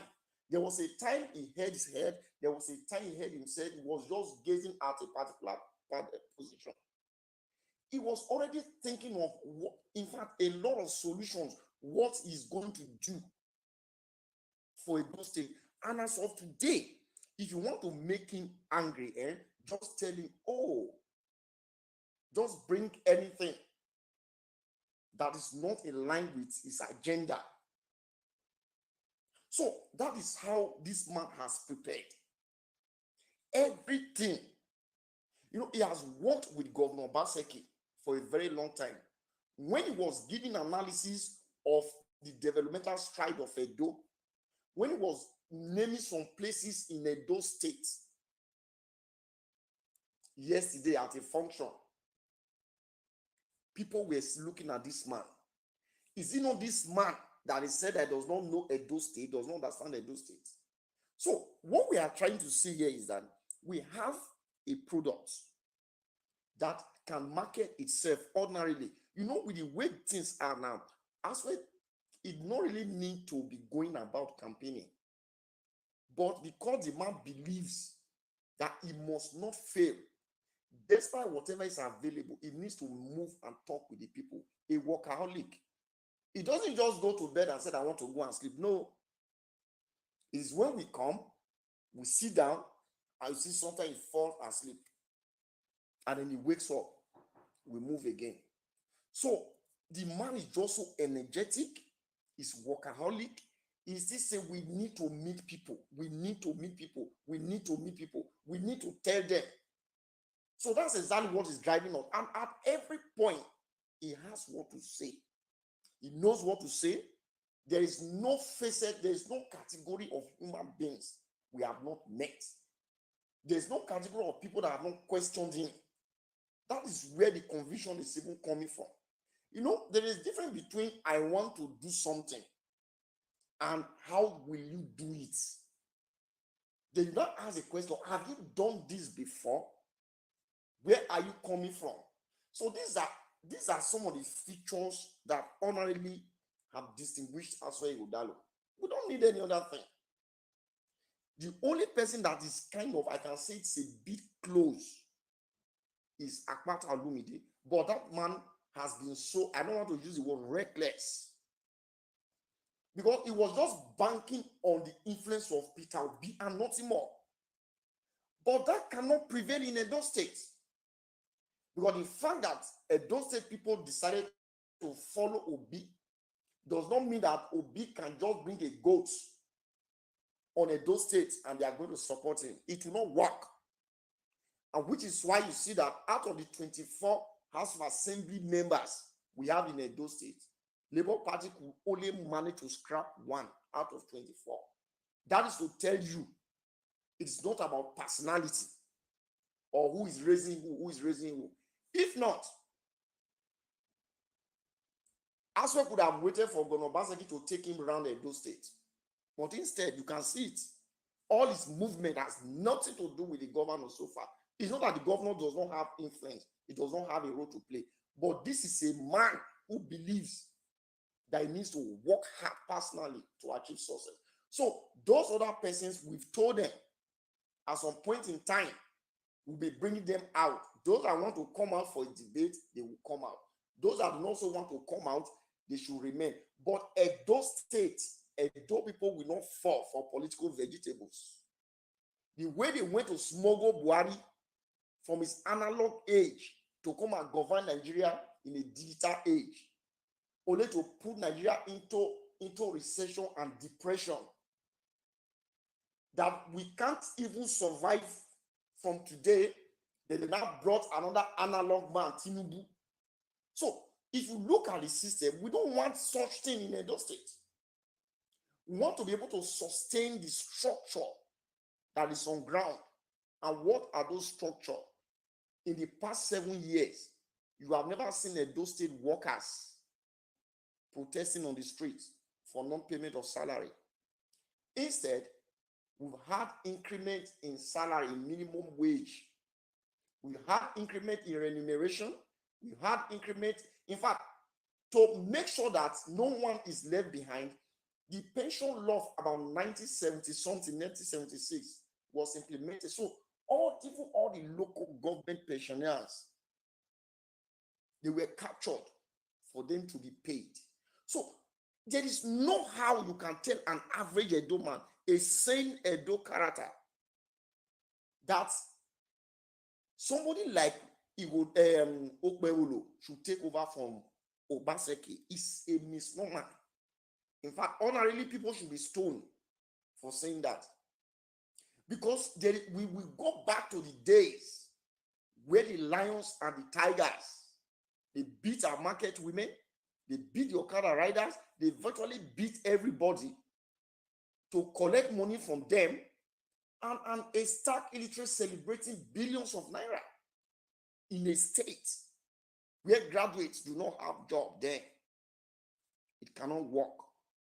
We must look forward to generating more revenues for Edo State to work for Edo State.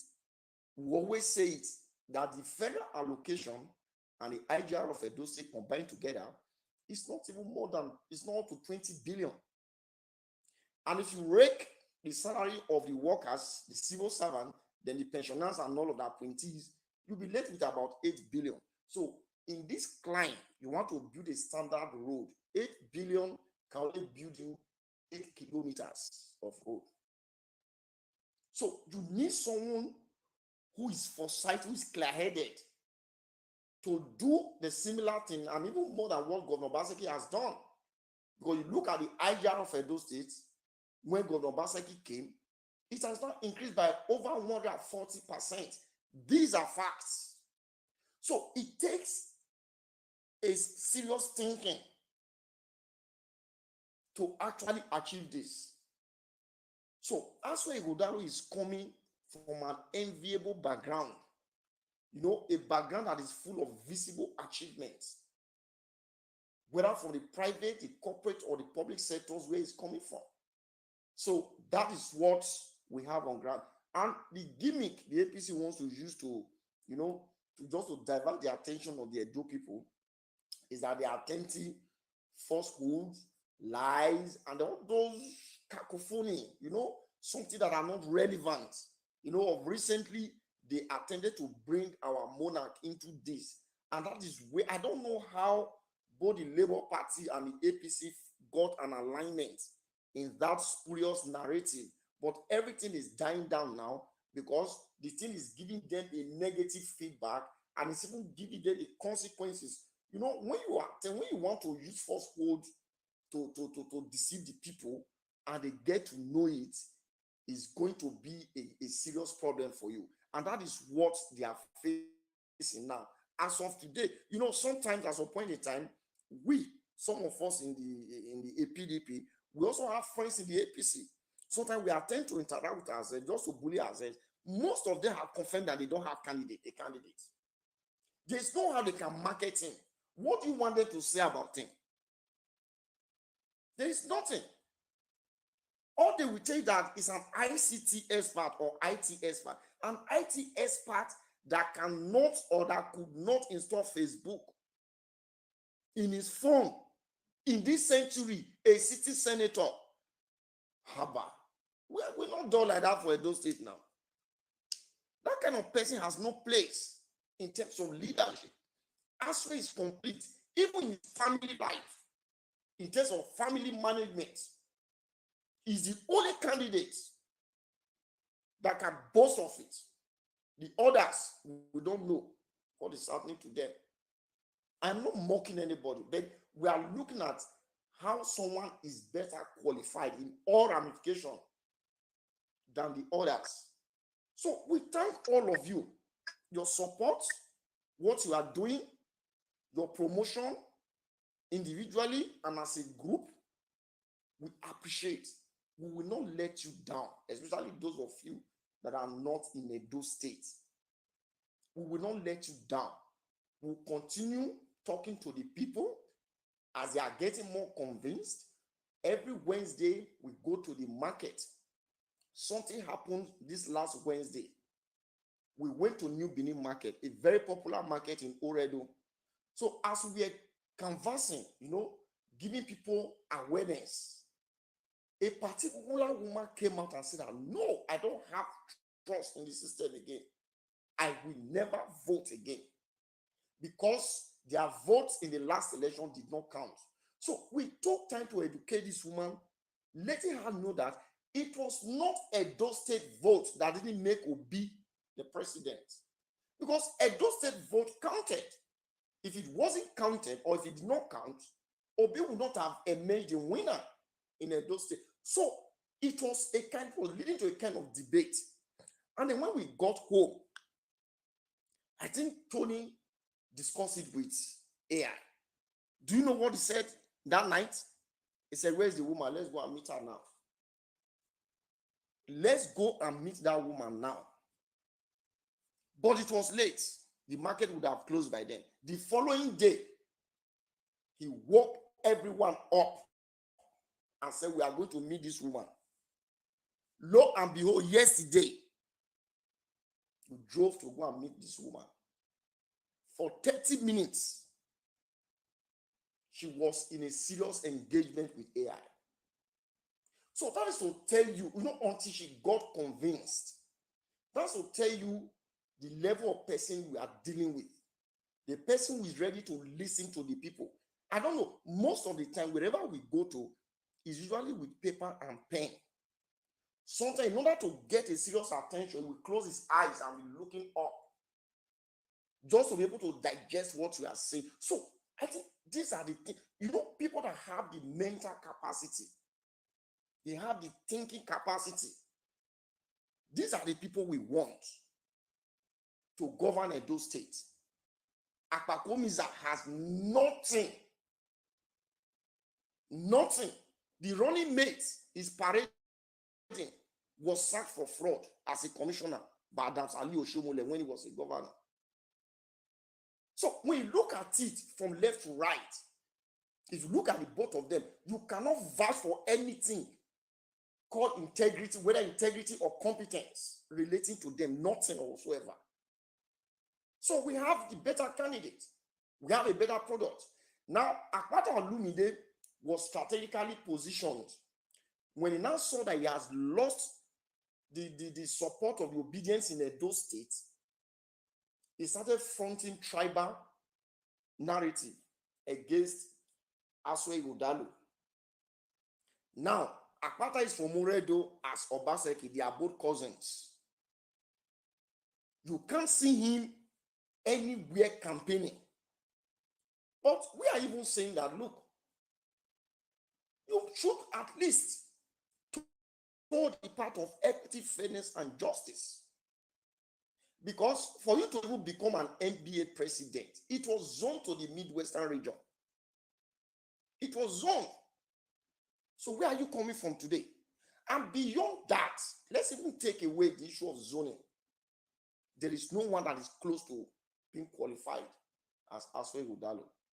So we really do not have much talk to talk, because most of you have already said a whole lot of things. We'll continue from here. As the campaign progresses, we'll be dealing with the issues as they come. Asue Ighodalo will also go to the diaspora. I think Odogo, I will have to brief you on when we'll be going to the North America like US and Canada. So you will all, I'm very sure you will meet him. Either in Dallas or maybe in Atlanta or in New York. But I think I'm going to, when the time comes, you will equally be aware. So we appreciate every one of you. Let us continue to work. Let us continue to debunk this their false narrative. They have nothing to tell the people. Just imagine somebody going into a flooded area, a flooded portion of a road, going there to act skits. And you know, ordinarily, if he was smart enough, he could have stood there and be telling Edo people, this is how I'm going to curb this issue of erosion. This area, this is what I'm going to do. Nothing from him. Nothing. We come here, we stop our vehicle, we could not cross with our vehicle. We have to use leg to cross. Oh my God. In a state that has not less than 25 institutions, tertiary institutions, we are having that. It's embarrassing. Very, very embarrassing. And it is not just about him. It is just APC. There is nothing good can come out of APC. People don't understand this. If the best president in the United States of America should come and govern Nigeria under the APC, he will still fail. Because the structure is just designed to cause Nigeria problems. That's just what it is.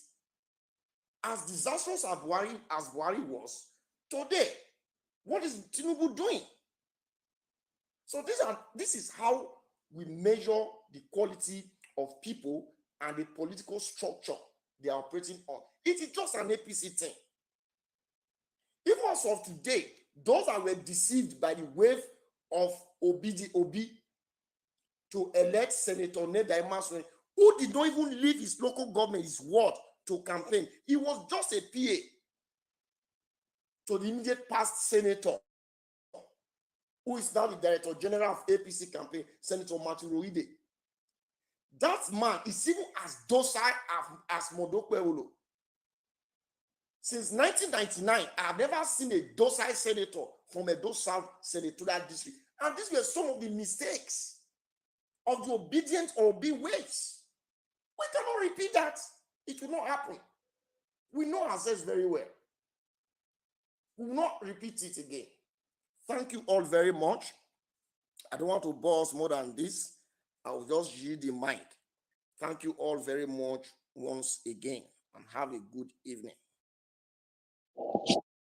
Wow. Thank you very much. That is very lengthy. Words from you, Mr. Good Luck. Thank you very much. We really appreciate you. On this note, I think we need to close the space now so that everybody can go back to bed and sleep. But you need to go with something tonight. I see no one is talking. Can you hear me, please? I can hear you. I'm with you. Can anyone hear me? Yes, I can hear you. Yes, we can hear. Who can hear me, please? Yeah. Okay. Is it one? Hey, my brother. Is it one you well done to you don't try, no be small. Highest capacity. Now you they lead us now. Now you they look up to. Now you they look up to. Now you all they look up to. Well done. Now Thank you so much. We need to close the space now so that all of us can go back to sleep. But we need to go with one message. For governor of Edo State, and let's go back to our neighborhood, other spaces, group, WhatsApp, Facebook, Twitter, everywhere. Let's keep passing the message across to everybody that he is the best man to do the job. Thank you very much. Let me yield the mic to Obia Junuju.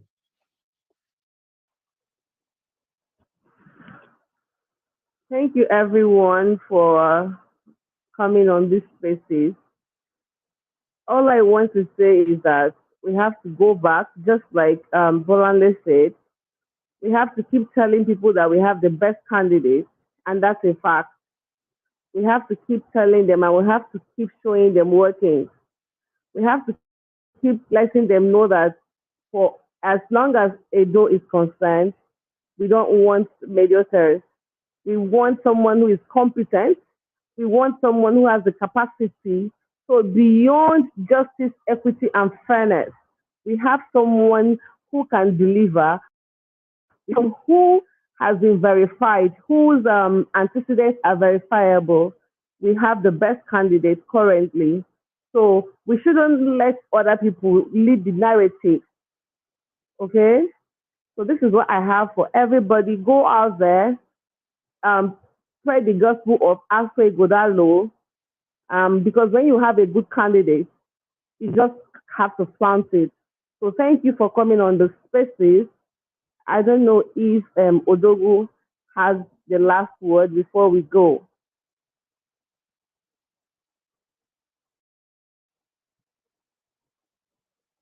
Odogu, are you there?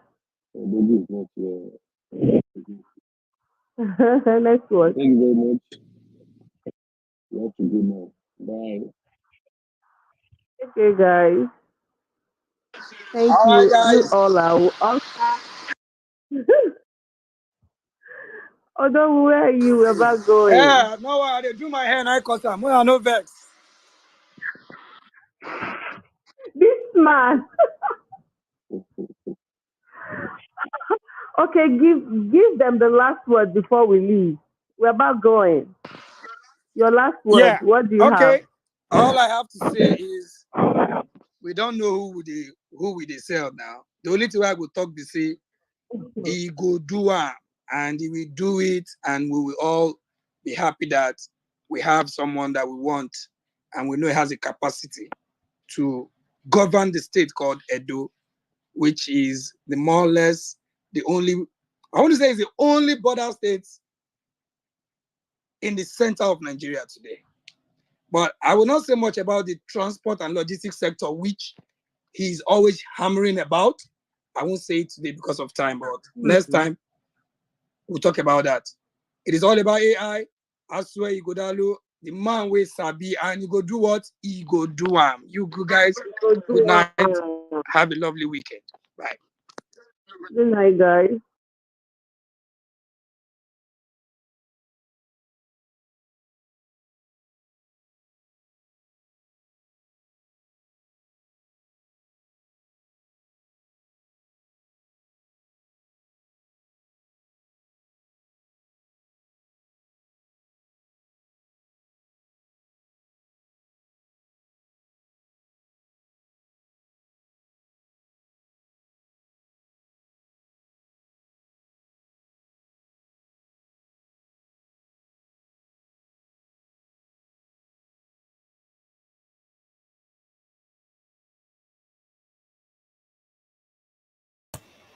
All right, guys. So it has come to an end. Thank you so much for joining me, Nelly.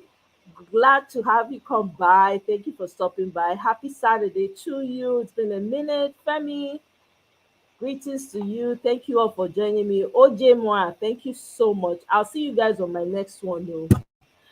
We're probably going to talk about what's it called?